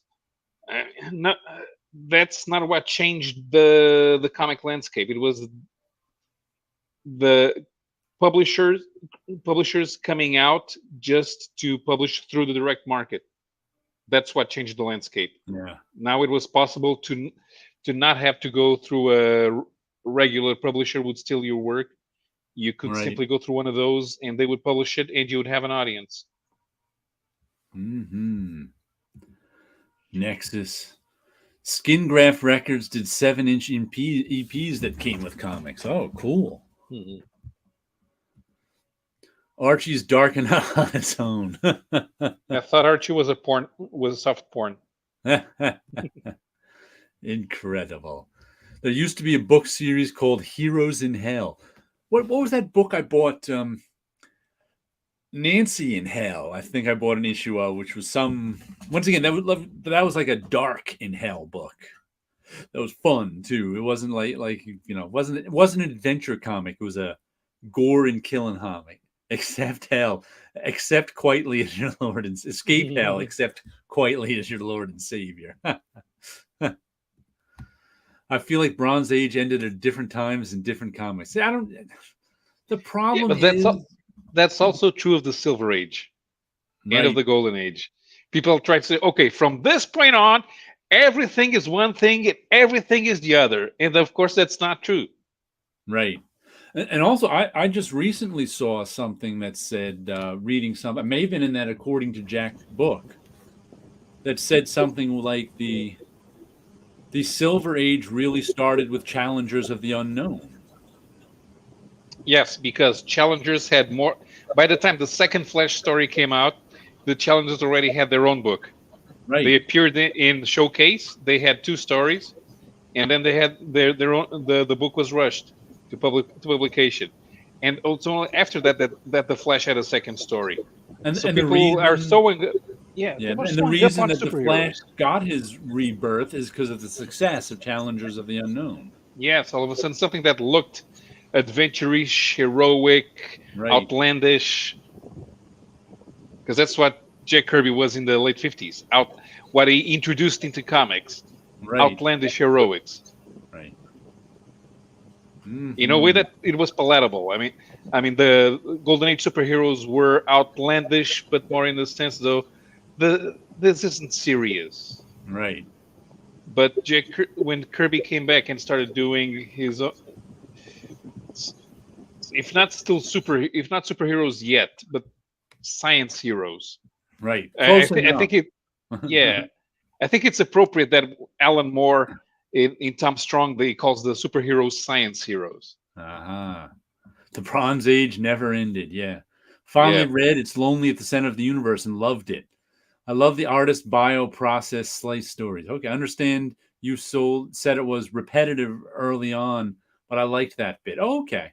Yeah, I liked the second half better than the first half. I found the first half of Lonely at the Center of the Universe tough going. But part of it was the subject matter, because it was written by a cartoonist who has suicidal feelings all the time. And that's part of the comic. And it's, that's not easy. That's not easy. Also bought and read signed trade of Too Much Coffee Man. So yeah, too much. I remember I haven't read Too Much Coffee Man in a while, but I bought it in the 90s. I had the chance to buy an omnibus like 15 years ago of Too Much Coffee Man, and I had Shannon Wheeler here in Portugal to sign it. Didn't buy it. Idiot. Regrets and regrets. I have a few. Then again, especially if you collect comic books, always regrets. I bought a few in '97, I think, because I took a cab ride with Shannon at San Diego Comic-Con. I don't know if we were going to the con or going to the airport or something like that, but with him, myself, and 2 other people who were Comic-Con related, all sharing a cab and just having a conversation. And I had no idea the book he worked on, but he was just happened to be with the Marvel group going to the con, and it was like, okay, so I met him before I even knew what his comic book was about. Because the exhibit we had for him had nothing to do with Too Much Coffee Man. It was about his New Yorker cartoons. Oh, okay. I keep thinking about getting a subscription to the New Yorker just for the cartoons, but it's an expensive subscription because it's a weekly magazine. It is, and it piles up quickly. Yeah. I had a subscription because at one point I was thinking of making cartoons for it. Right. Because it's one of the only magazines that are still accepting submissions that way. And so I bought it to get an idea what it was like, and I read what went on to submit comics for it, and it was a lot of work. Where it was basically, write about 10 comic strips, and then once you get those done, write another 10 because those are probably bad. It was pretty much how I kind of read this whole thing. And then there was this process, and then I watched a documentary about it, and it was fascinating. But I did get a subscription, but they come quick. A week goes by fast, and next thing you know, you have a pile of them, and I want to read them before I get to the next one. And it's like, after a while, it's like, I got to stop this. It got expensive. I did like that when you had a subscription to it, you did get access to their complete online library.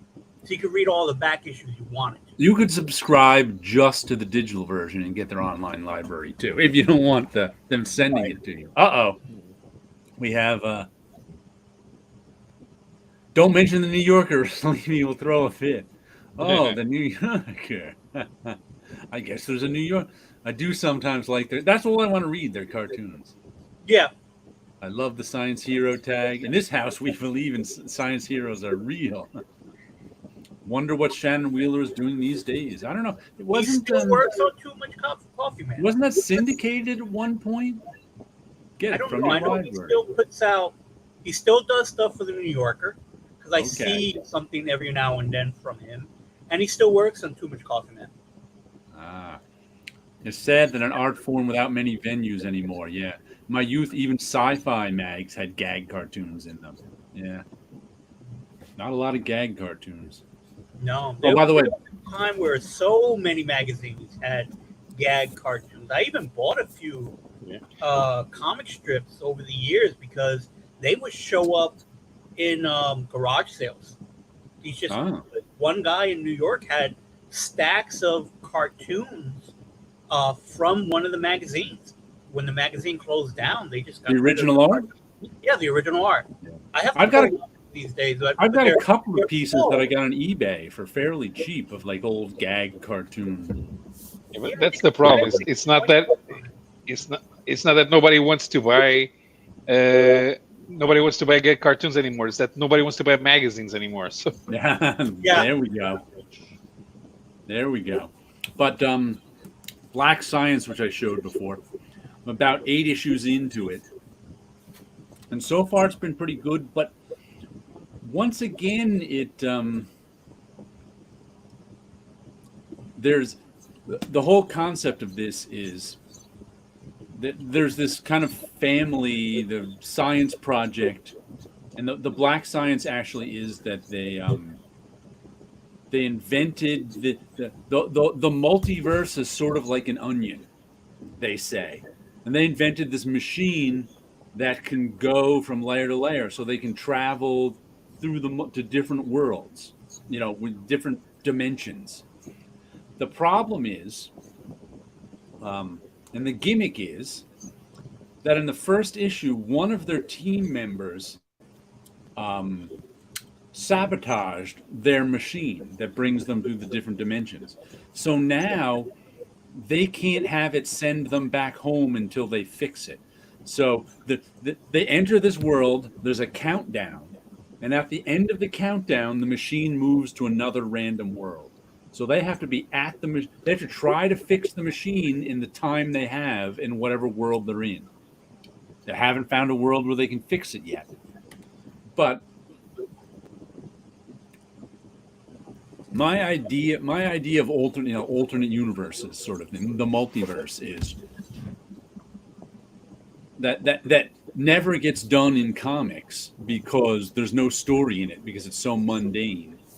It's like all the alternate worlds they go to are like radically different. Insects or people in this one, like every world, there's not even only one world had humans. The other ones had all sorts of crazy monsters. And my idea is that there's an infinite number, like if there's such thing as a multiverse, and they say every decision you make creates a new universe, that means there must be an infinite number of multiverses that are exactly the same as this one, except for what one guy had for lunch one day. Yes. Because if you say, what do I want to have for lunch today? Do I want turkey or do I want soup? I'll have soup. Mm-hmm. That means there's a universe in which you chose turkey and a universe in which you chose soup. Otherwise, it's exactly the same from there on in. Multiply that by the number of people in this world. Not to mention the number of animals. Why wouldn't a deer create an alternate universe by jumping over a fence rather than going around it? And like the only difference between their world and ours is a deer went a different way. And why not an earthworm? An earthworm decided to come up 5 minutes. So there'd be an infinite number of. You would try to find an alternate world that was different than yours, and you probably couldn't, because you'd have to get past your own infinite number of worlds to be able to go to a world that's any different than this one. And guess what?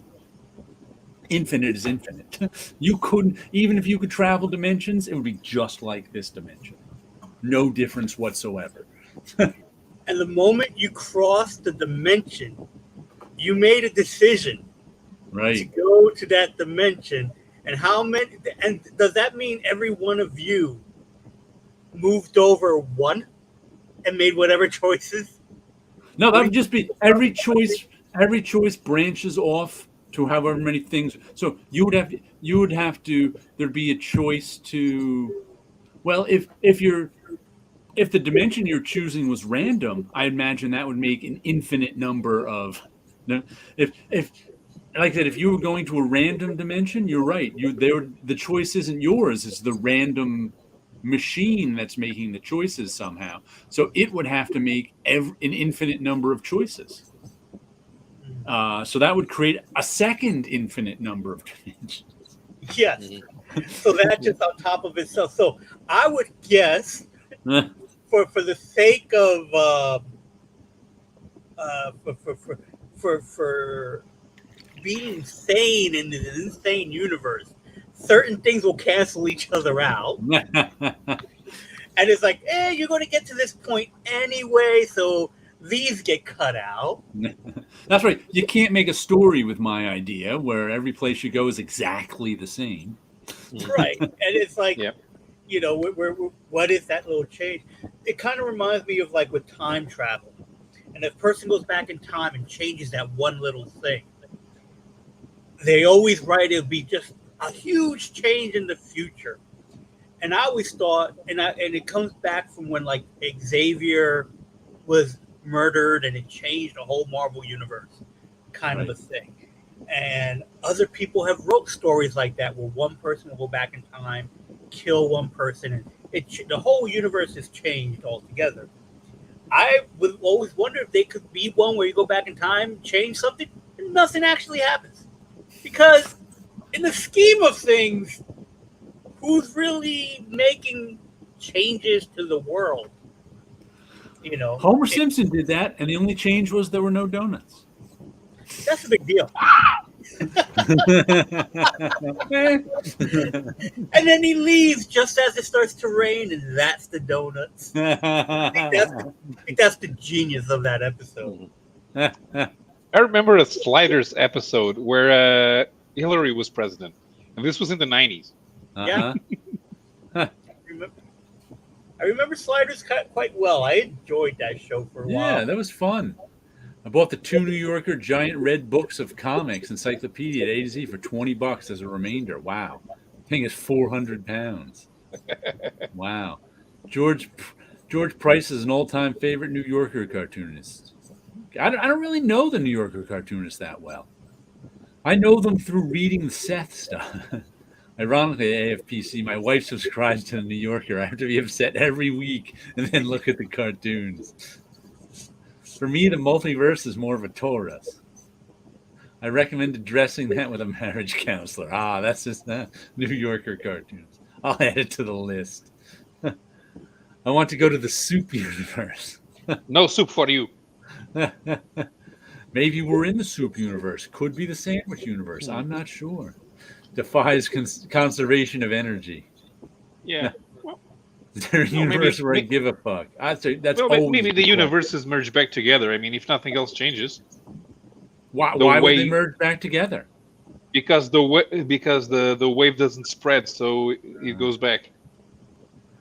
There's a different universe for the movements of each atom's movements. Yeah, there we go. There's a dimension out there where we all buy Spawn and Jared doesn't. Maybe Spawn's good in that dimension. Yeah. Right, stochastic, Rizomon, and ad infinitum, but no universe in which you can't escape death. There's an infinite number of science heroes traveling between an infinite realities, or double negatives. Wasn't that a Rush song?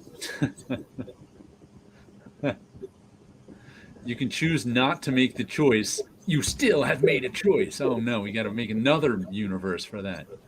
Donut is Taurus. Mm-hmm. Sliders. Speaking of Spawn, guess what I got this week? Spawn.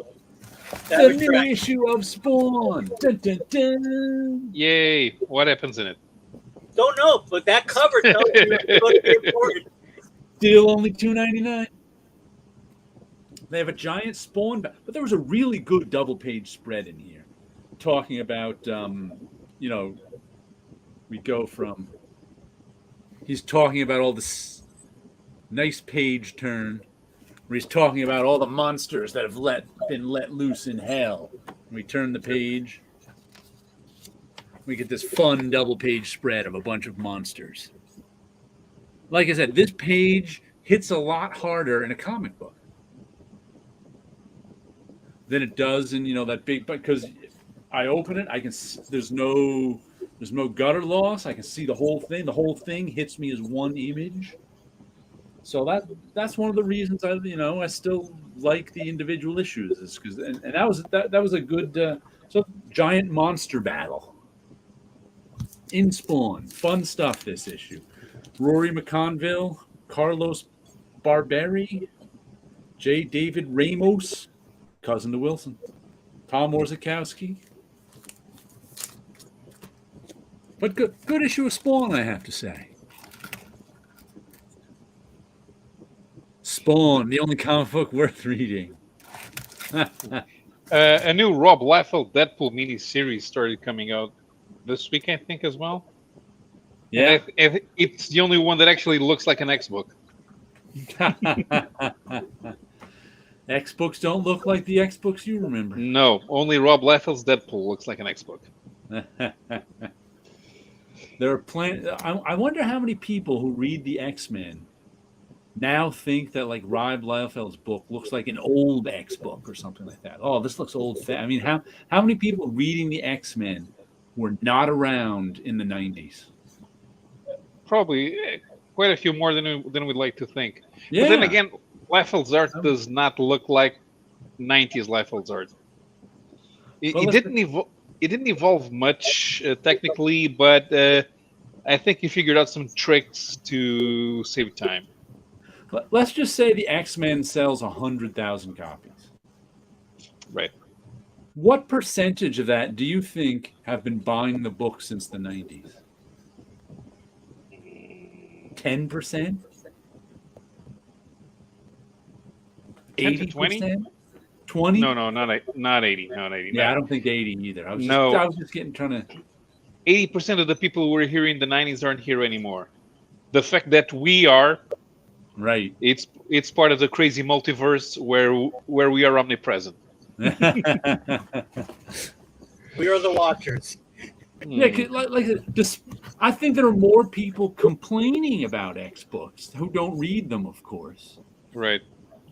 Maybe they want to read them, but you don't have to.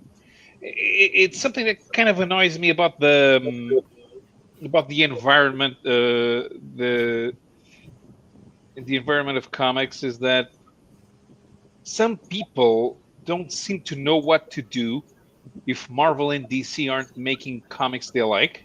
Right. And some stores don't know what to do if they can't sell Marvel and DC to those people. Right. Good. And as we've discussed before, there's a lot of comic book fans who aren't really comic book fans. They're fans of comic books that came out when they were 10 to 14. Yeah, well, that's actually the majority of comic book fans. Yeah. But they don't know that. Right, they think they're comic book fans. We have to explain to people you will never be 15 again. Yeah. you will never feel like you're 15 again. Right. It takes a while to get. Yeah. It's not all going to be brand new and exciting. Right. You like new things. Now you actually like sushi.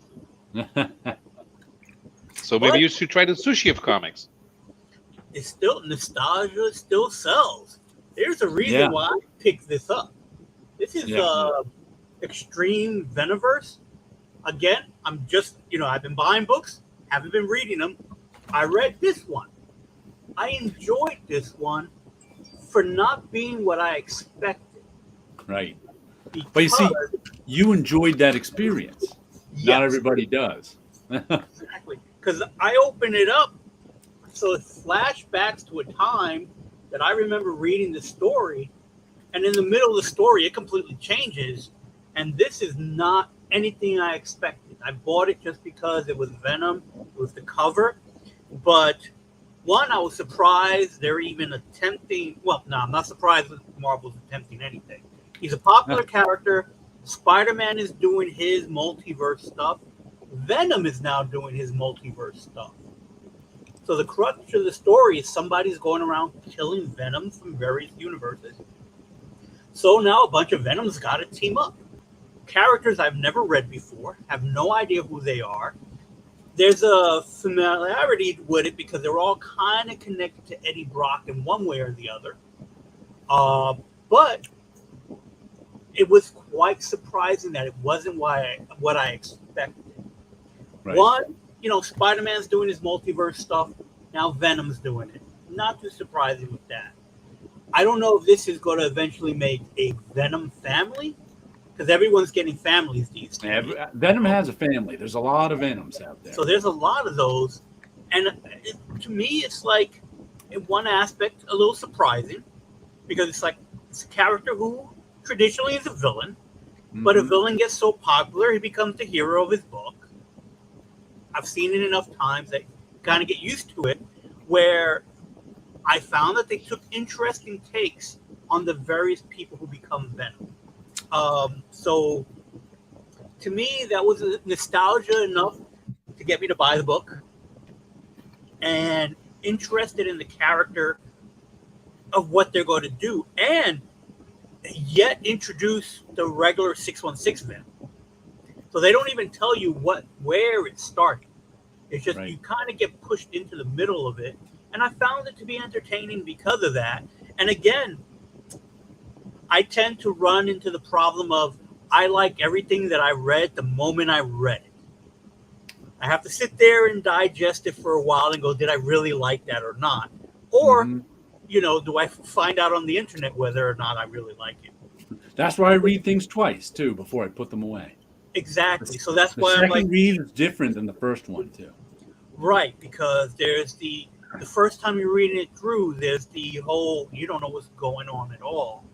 And where is it going to go from there? And I'm slowly enjoying some of the books that I bought a bunch of them, starting to read them.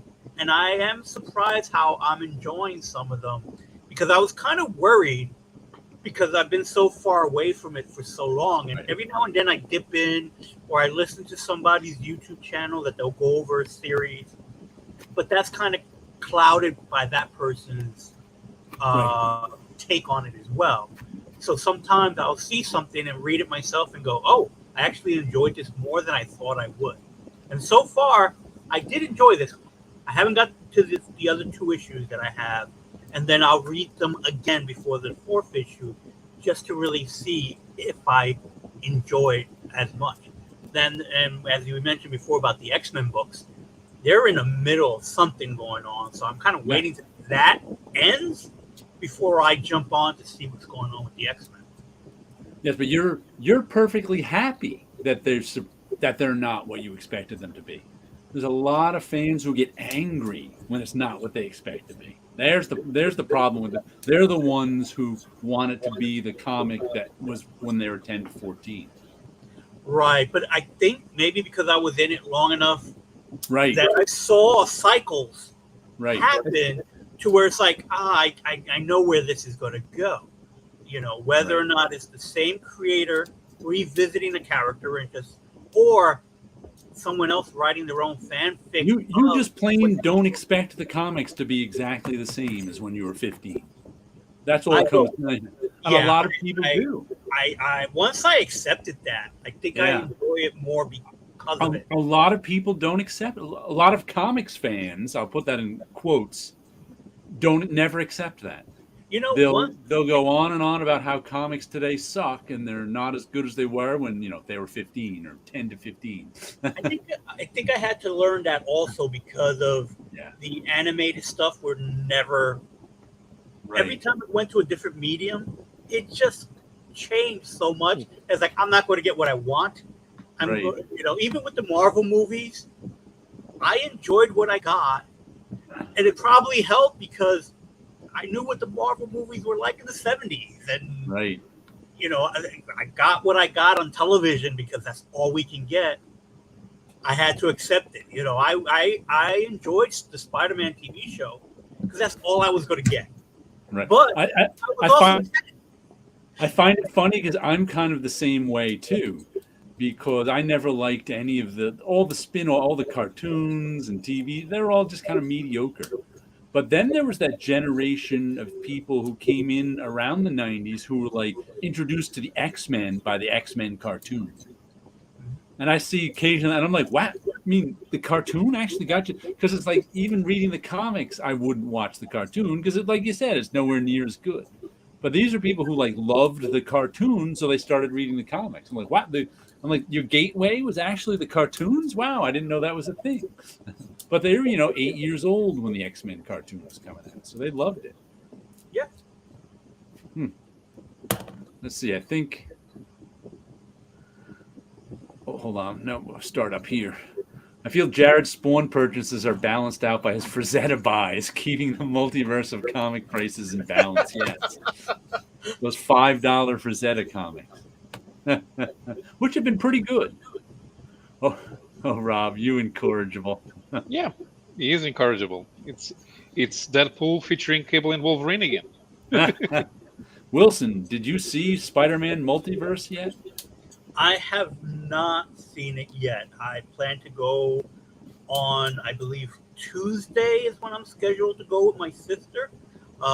We end up going to see The Little Mermaid. So we went to go see her movie first, and then we'll go see my movie next. So I plan to go see it. I plan to enjoy it. Bits and pieces that I've seen so far, like the trailer and stuff like that. And working in the industry, there's certain things I know, so I know I'm going to enjoy it. Yeah.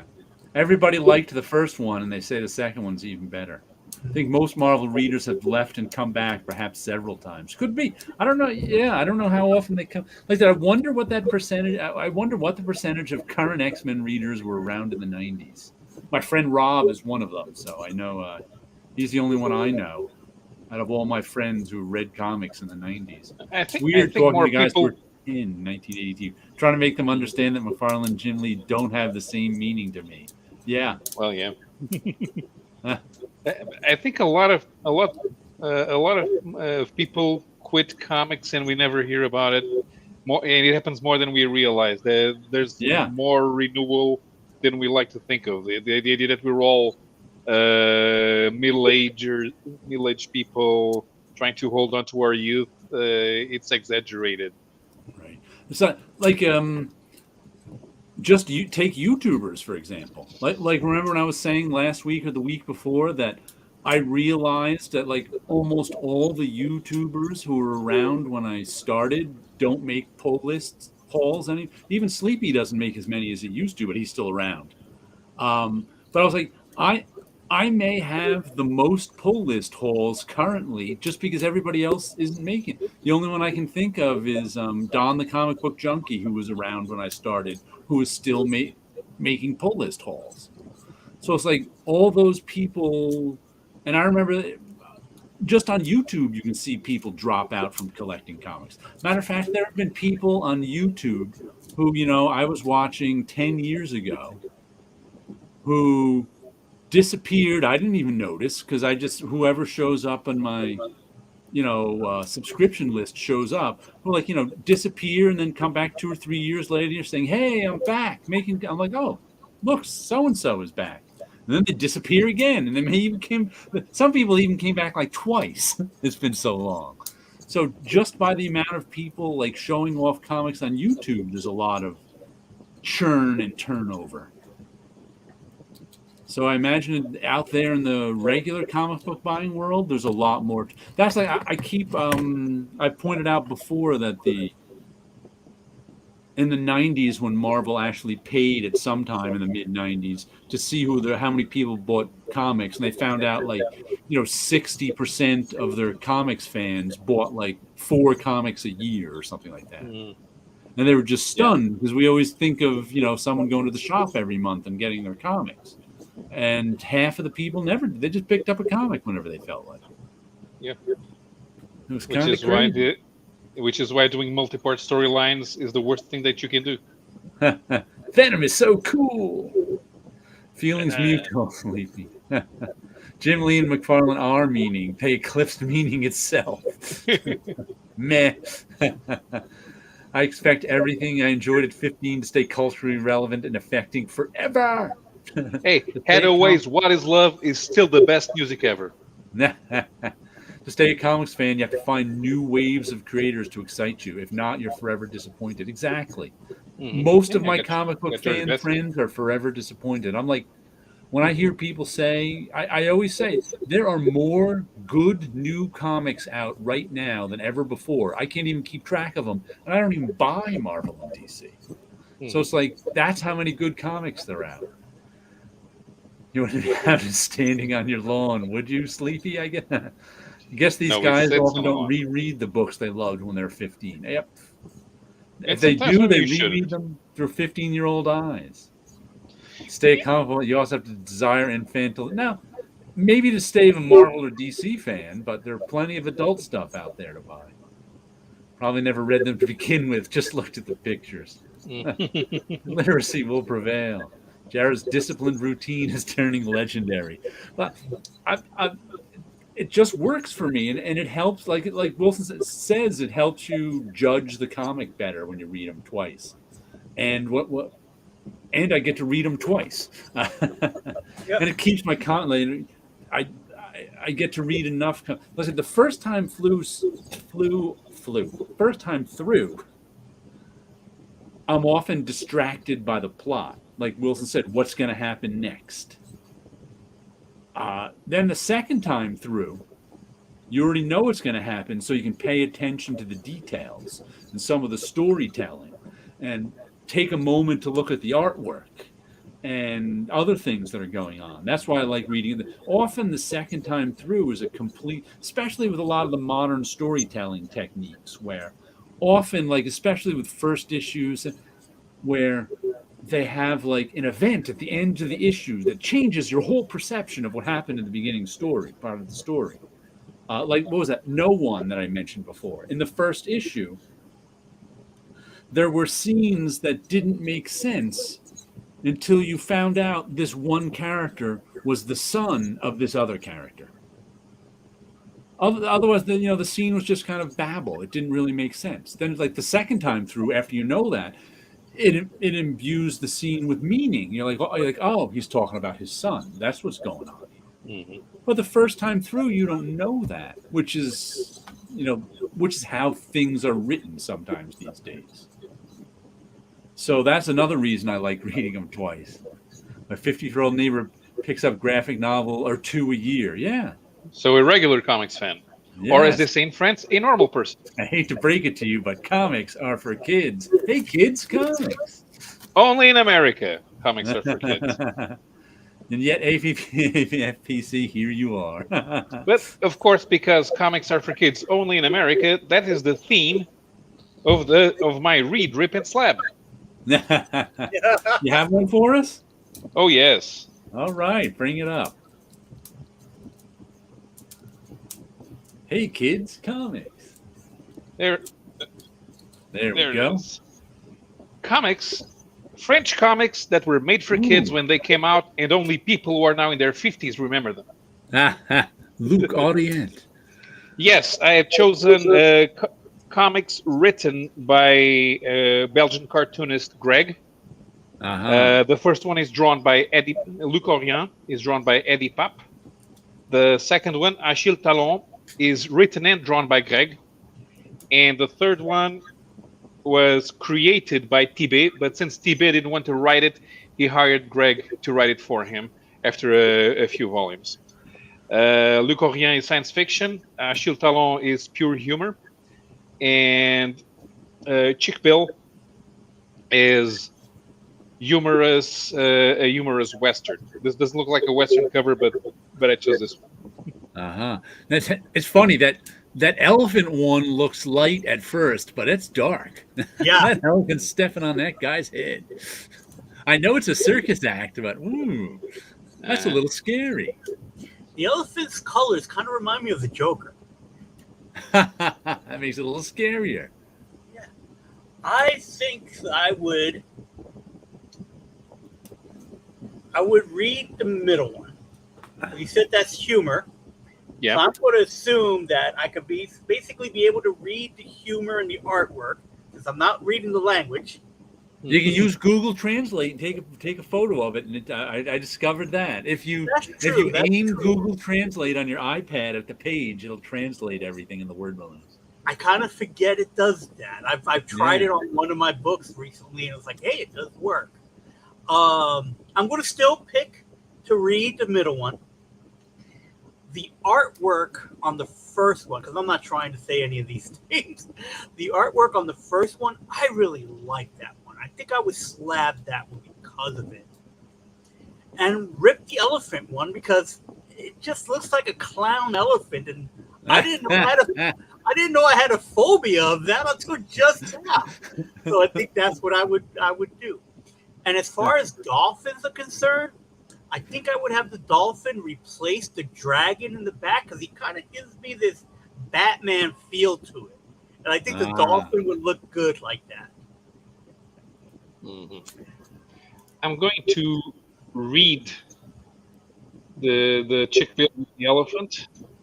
That's kind of the funny thing, because the title of the album is bigger on the cover than the name of the character, even though they are ongoing characters. But so to reiterate, the characters are Le Corrien, Achille Talon, Chick Bill. So I would read the Chick Bill with the elephant. I would slab the Achille Talon because that would look great hanging above a fireplace. Exactly, because of the dragon. And I would rip the Le Corrien. Let's see what people up here are saying. And I would dolphin Achille Talon. So then the dolphin would look like the dragon's little buddy. Okay. Slab Millions, Reed Talon, Rip Terrana, Dolphin the Elephant Rider. I think I would get a Dolphin the Elephant Rider too. That way the dolphin is definitely going to crush that guy's head. He's going to be like, come on, elephant, let's get revenge on this human. Reed Tarango, Slab Orden, Rip Achille. Let's see. Rip Millions, slab the middle one, and he's going to read Tarango, he said, of Luke Orient. At least I don't know. Well, I think Craig would like Luke Orient, the series, because the covers get more psychedelic with each album. This is the third one. By the time it gets to the seventh, it's like you're taking drugs. Read Achille Talon, slab Luke Orient, Rip Millions. Dolphin Tit Goblin said, yeah, we're on the same page with that dolphining. Maintain my fully indulgent Greek comics of men. He's got this AFPC thing. They're hung up on that age 15 thing. You can move past it. We know we're all above 15 here. I would read Tarango, and I would slab the elephant one. That way I could chase Wilson around with it. And I guess I'm going to have to rip Achille Talon.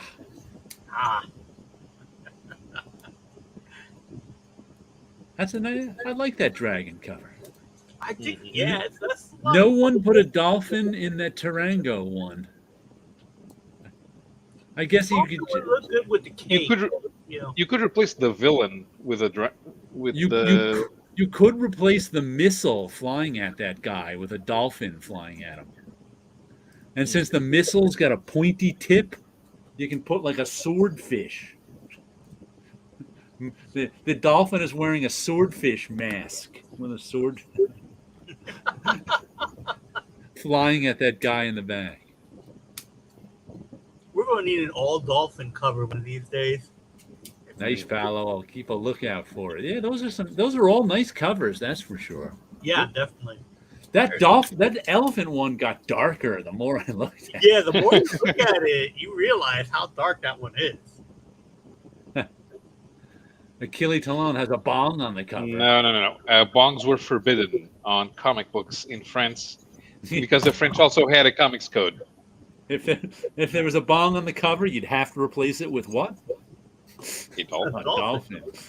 Smoke the dolphin. I'll tell you what the blowhole is not for. The villain has a bit of a Nazi look.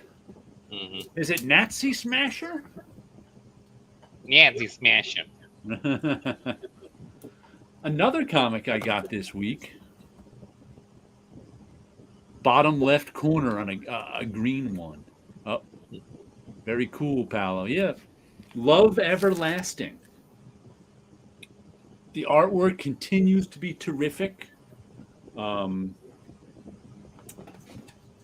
Elsa Charretier, Tom King writing it.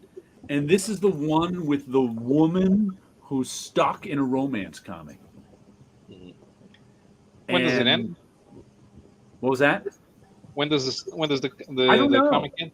Maybe it's a 12-issue one. Tom King's other ones have been 12 issue. That I have no idea when it's going to. Because I want to see what happens when Tom King misses the landing again. But it's been good so far. Like Elsa Charretier is really doing the heavy lifting. People start reading a Tom King comic. It looks really interesting. They want to see what happens next, and then it totally fumbles. Well, I don't. The only way he can end this is she gets out of it. I mean, or she's either stuck in it. But right now, the first maybe 5 or 6 issues, she kept jumping from story to story. Now she's been in this one story for the last 2 issues, and she's stuck in this one story and doesn't know how to get out. Matter of fact, she has told her husband and kids that none of this is real. So this issue, a lot of it is kind of in this muted color because they keep sending her to psychiatric facilities. So in this issue, she finally decides to pretend that everything's all right because she's had enough of psychiatric facilities. And she has been stuck in 1963 for the last 2 issues. In this story, even though things keep happening to her year after year, she married this guy, she had kids, but it's always in 1963. And everybody else in the story thinks it's 1963. But she's like, we got married 10 years ago, and it's still 1963. So that's got her a little crazy. But like I said, the art in this is just terrific. Has there been no sign of that guy that occasionally pops up to hunt her? The cowboy shows up, but he's just like, you're stuck here. And he, matter of fact, she even at the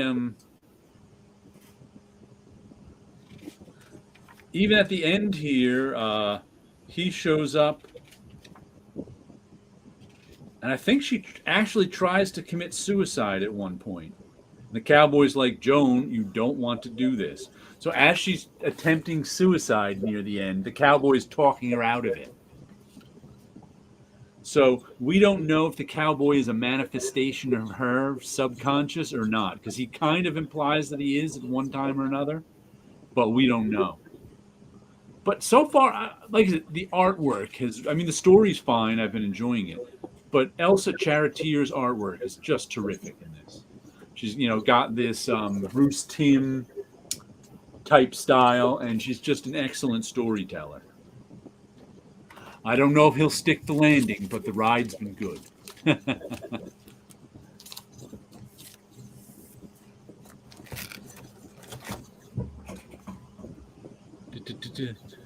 Love Everlasting looks like it's ongoing. Yeah, I'm not. It's gotta have an end, I figure, but like he did like 12 issue series for DC, so maybe it's 12. But Number 10 is in the new previews and says end of the story arc. Okay, maybe it is an ongoing. I guess Tom King wrote grade 6 to 8 issues for 12 issues. 12 issues of story, or 6 issues of story crammed into a 12-issue series. I adore romance comics. I despise Tom King. I haven't read enough Tom King to despise him. I know he was the darling for quite a while, but then people turned against him. But like I took it out of the library and read his Miracle Man, and it was okay. Once again, the art was terrific. And I think this might be the second Tom King thing I've read, and I've really enjoyed this. Once again, the art is terrific. Elsa Chartier is a very exciting artist. Her work has evolved a lot. This is the first time I'm seeing her, and I must say I'm really liking her stuff. Ah, the old Tom King suicide crutch. He drives all his characters to suicide. Or the readers. All the characters are his readers stuck in books. I've been reading the same Tom King comics for 10 years, and it's still 1963. And I bought Junk Rabbit, which we found out from somebody earlier on. It's a 5-issue series. I think issue 3 finally hooked me. But if I knew it was a 5-issue series to begin with, I would have just, put it on my pull list after issue 1 because it was kind of good enough.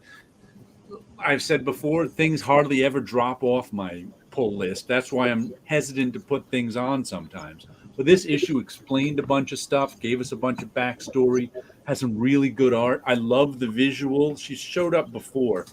I love the visual of this woman detective here. And all his character designs showed through. And you know what? This is the third issue was the best issue of Junk Rabbit, and Junk Rabbit didn't even show up in it.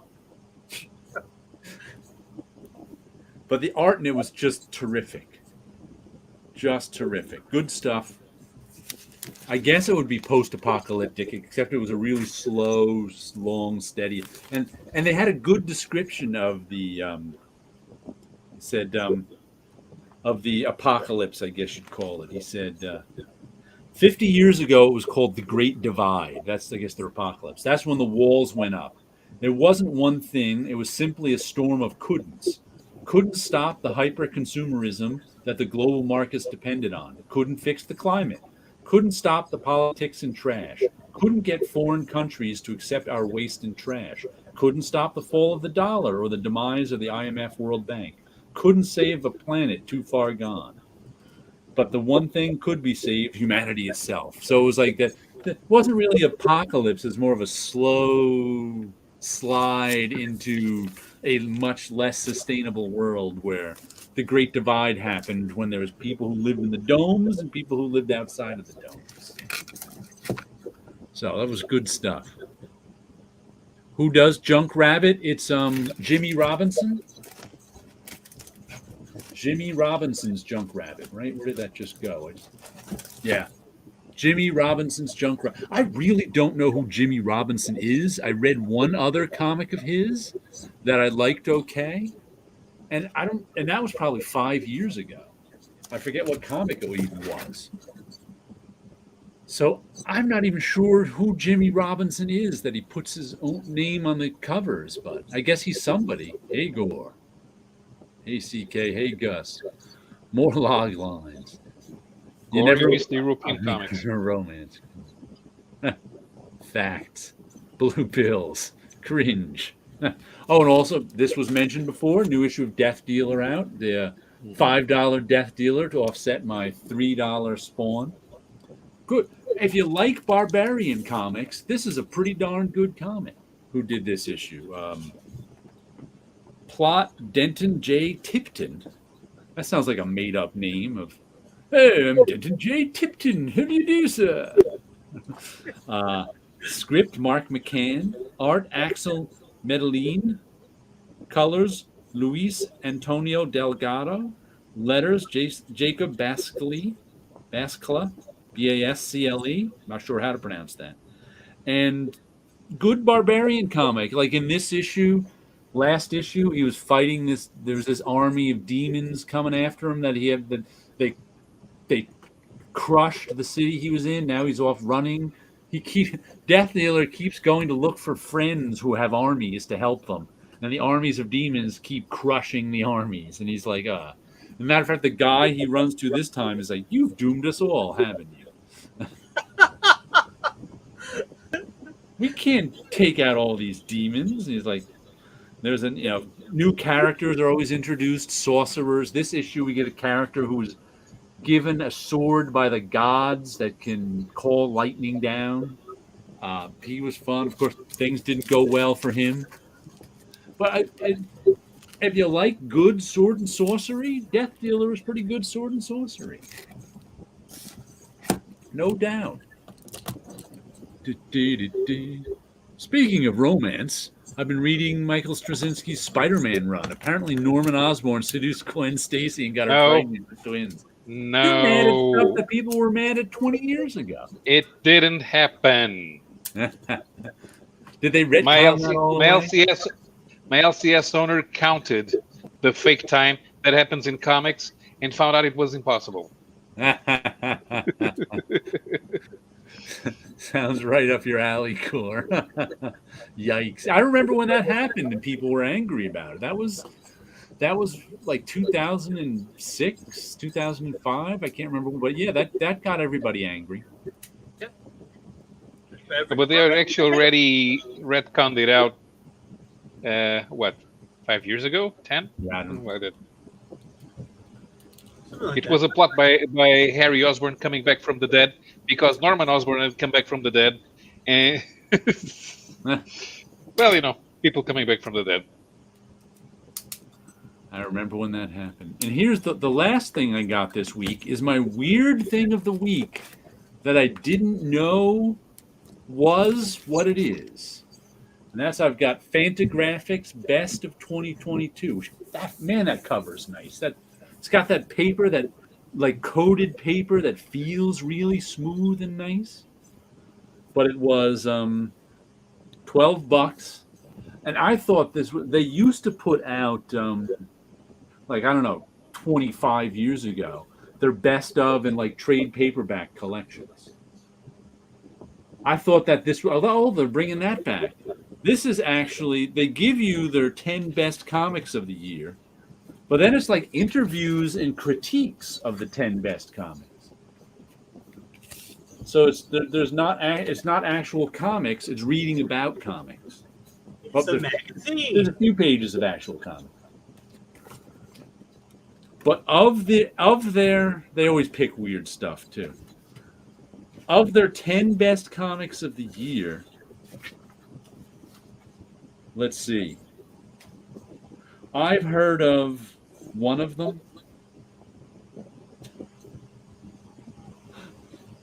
Their 10 best comics of the year are, I'll go from 10 to 1. It Hurts Until It Doesn't by Khalil Kashir,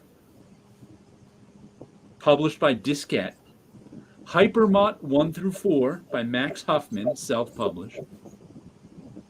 Blah Blah Blah 2 to 3 by Juliette Collette, self-published. Environments for Controlling People by Deb Sokolov, published by Desert Island. Crickets 7 through 8 by Sammy Harcum, published by Secret Headquarters. Talk to My Back by Murasaka Yamada, translated by Ryan Holmberg, drawn in Quarterly. Oh, it's a tie. And Orchis, Volume 1 to 3 by Keizo Umez, translated by Jocelyn Allen, by Viz. So I guess 2 Japanese comics there I've never heard of. Plaza by Yuichi Yakamaya. Is that the same name? No. Translated by Ryan Holmberg, published by Living the Line. Tim Hensley, Detention Number 2, which I've actually heard of him. I've got one of his books, published by Fantagraphics. And number 1 was Julie Doucette's Time Zone J, published by Drawn and Quarterly. Now I know Julie Doucette is. I didn't know she had a new book out, Time Zone J. Well, their top 10 of 2022. And I buy a lot of indie books. I never even heard of it. All 10 of their books. That's why I love Comics Journal. I haven't heard any of their titles, and I only heard of 4 of those publishers. All those other publishers I never even heard of. That's why you gotta love. Oh yeah, completely.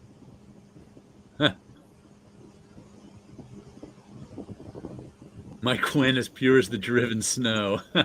Oh, nice. You grabbed that, Jared. Yeah. Is that drawn from their website? I assume it is. I assume it's from their... They don't have put out a magazine anymore, do they? Fantagraphics? It must be from their website. In the comic, she told Mary Jane that she was drawn to Norman's magnetism and couldn't resist. In an interview, Michael S. initially wanted Peter to be the father, but Marvel said no, but yes to Norman. Oh man, blah, blah, blah, 1 and 2 are fantastic. Oh, right. I knew Comic Crack had to hear of at least one of them. I knew it. Orochi is great as well. Awesome. It was fixed. We can all relax, right? Yes, the Gwen thing was fixed. Loving the Line is a YouTube channel as well. Oh, that's one of the comics, huh? Go on. Living the Line. Where do you find these comics, Terrence? Good question. If Paulo wins the lottery, I'll produce an amateur slutty Glenn movie. Actually, we don't need the lottery for that. We only need the lottery to publish a comic. Movies are making cheap. Making a slutty Gwen movie. You can do for pretty much free. Oh, you even got Hypermut. Blah blah blahs from Domino Books. Okay. Hey, Julie Desetto 1 is okay. It's got good paper. Each page is a folded piece of paper, so the book feels real artsy. Yeah, I'd like to check hers out for sure. That's more. I need to remember to look at Domino more often, T. Okay. That's the bookstore. But yeah, I look forward to reading. But I really thought it was comics when I saw it on my final order cut off, and I was like, "Oh, best of 2022." I'll splurge on that. Why not? I want to see what and I expected it to be comics I had not heard of. That's often what Comics Journal is. Their best of list. Not always, but often. But yeah, good stuff from the Comics Journal. I didn't even know Comics Journal stopped publishing. I thought they were. Yeah, I don't think they publish a magazine anymore. I stopped reading their magazine in the 90s. I read a lot of it in the 80s, but it came out in the 90s. It came out more infrequently, and there wasn't a ton of stuff I was interested. I think I remember. I don't really remember, but I liked it a lot in the 80s. Poor Gwen. She's so misunderstood. They're going back to print, I think. The guy at Domino is a Comics Journal now. Just blanked on his name at the moment. Austin English. Austin English. The dual set one I got at the library, and you can read it. I'm about in about 5 minutes. Okay. Yeah, I'm gonna have to start going to the. I haven't gone to the library really much since, like, when COVID sort of ended in 2022, I started going back to the library, but then I had so many of my own books built up that I stopped going to the library because I found I stopped reading my own books that I wanted to read. It was like reading library books. So I'll have to order some stuff from that because I haven't checked out any Marvel or DC stuff in years now. So I'll have to see what they've got. That's I take out usually from the library stuff that either like stuff I don't. I took out Luba just to read it finally, but now I have the trade paperbacks of Luba. That's the Beto Hernandez stuff from Love and Rockets. And I took out like the Absolute Watchmen from the library just so I could look through it. I didn't even want to read it, which I didn't. I would just like look through it and read parts of it. And I took out like Absolute V for Vendetta, which I have the issues of, but I wanted to see it big and read it. And I would also I took out that House of X, Powers of X to try and read it. I didn't make it through it. Like, that's what's good about the library. I can read some of the stuff I wouldn't buy normally. Mm-hmm. Great artists talk on YouTube with Austin discussing his history with comics. His art and his work with Domino and the Journal. That sounds cool. Recent? Yes, it is recent. That sounds cool. Cool beans. Let's see, what else did I want to say? Junk Rabbit, Spawn, Hey Kids Comics, In Hell We Fight. That is a good name, In Hell We Fight. It is. That lets you know you're in for a fight in hell. I mean, it's catchy. It caught my, he'll send you the link. A catchy name. Ooh. Oh, by the way, that one I talked about last week, Starstorm, that I thought I couldn't figure out if it was really amateur or somebody pretending to be amateur. I put the second issue on my pull list because, once again, during my second read through of it, I really enjoyed it. Because the first time through, I was so busy trying to figure out what it was that once again, sometimes, I was like, what is this comic? That the second time through, I wasn't trying to figure out what it was. So I was just enjoying it as this weird sci-fi, semi-amateur 80s. So it's, once again, I don't know if it's a limited series or what. But I liked it, and I said, you know what? I'll put the second issue. I'll order the second issue, and then see from then on in. But I must say the enjoyment of it went up the second time through, which is always good.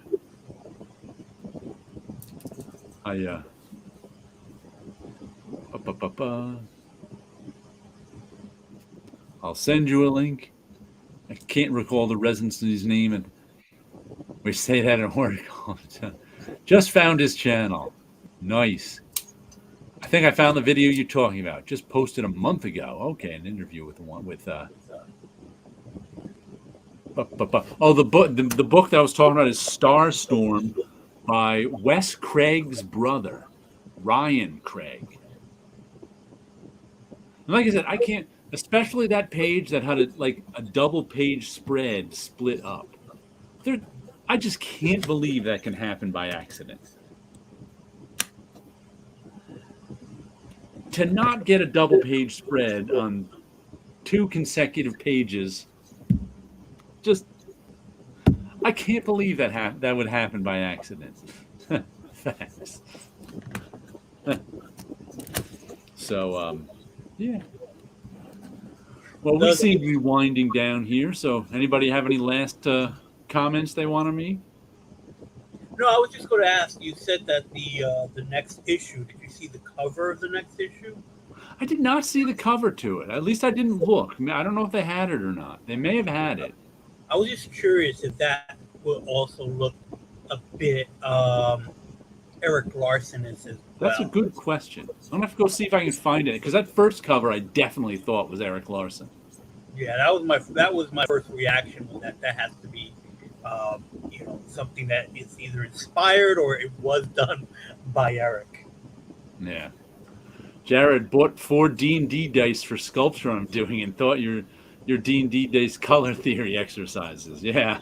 In case you're not on my Instagram, I make out of all my dice back there, I make color compositions on my hand out of my dice and take a picture and post it on Instagram.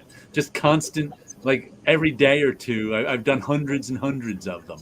Previous is showing Starstorm number 4. Okay, so at least goes to 4. Like I said, I just wish that they'd tell me if it was a mini or not for some of these series, because they just don't say. It's nuts. Well, I have a convention this weekend, Melville Comic Fest. It's called in Melville, New York, and Long Island. That's the right. one If you want to meet thing- Wilson, go on out to Long Island, Melville, Long Island, Saturday, right? Yep. What time will you be there? Little church from 10 till 4 p.m. 10 till 4 p.m., Melville, Long Island. What was the name of the church? I have to look that up because I should have been prepared. It's in some church in Melville, Long Island. There,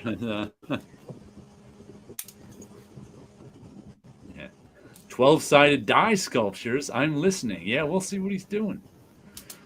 Mine aren't sculptures. They're just, I'll be there, Wilson. Looking forward. All AFPC. Right.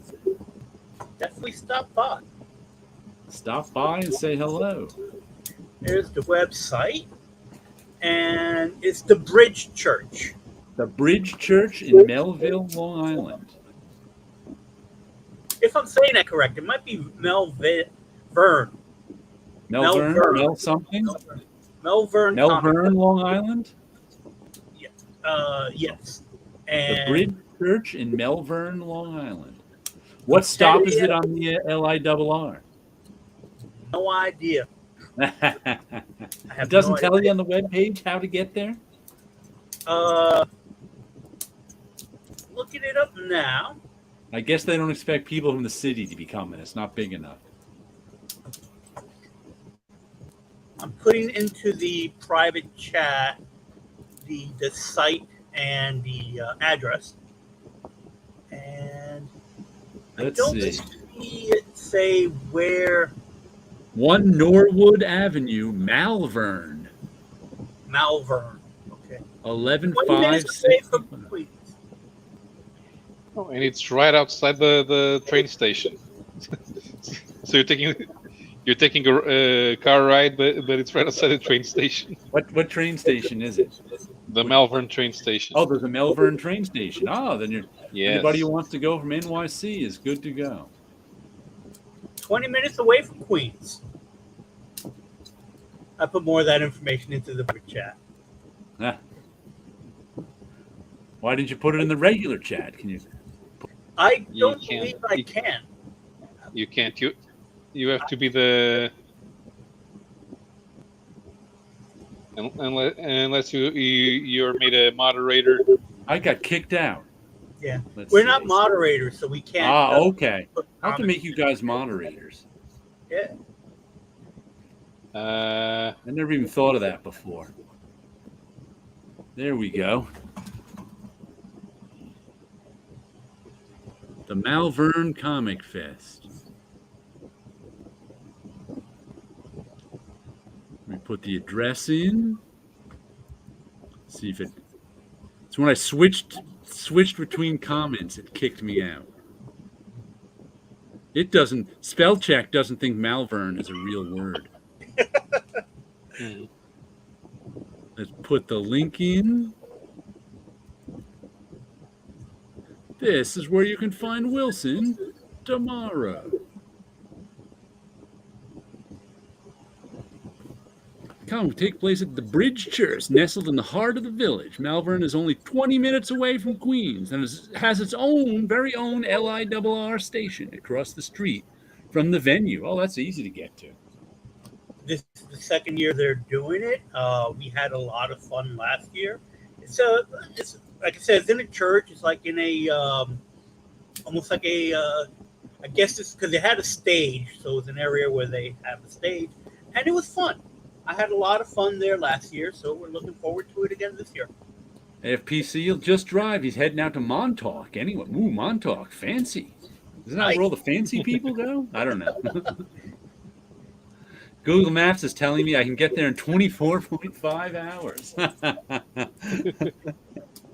All right. Well, we should let Paulo get to bed now. Mm-hmm. So you guys all have a good week out there. We'll take care. Catch you next time. Ta-ta. Ta-ta square.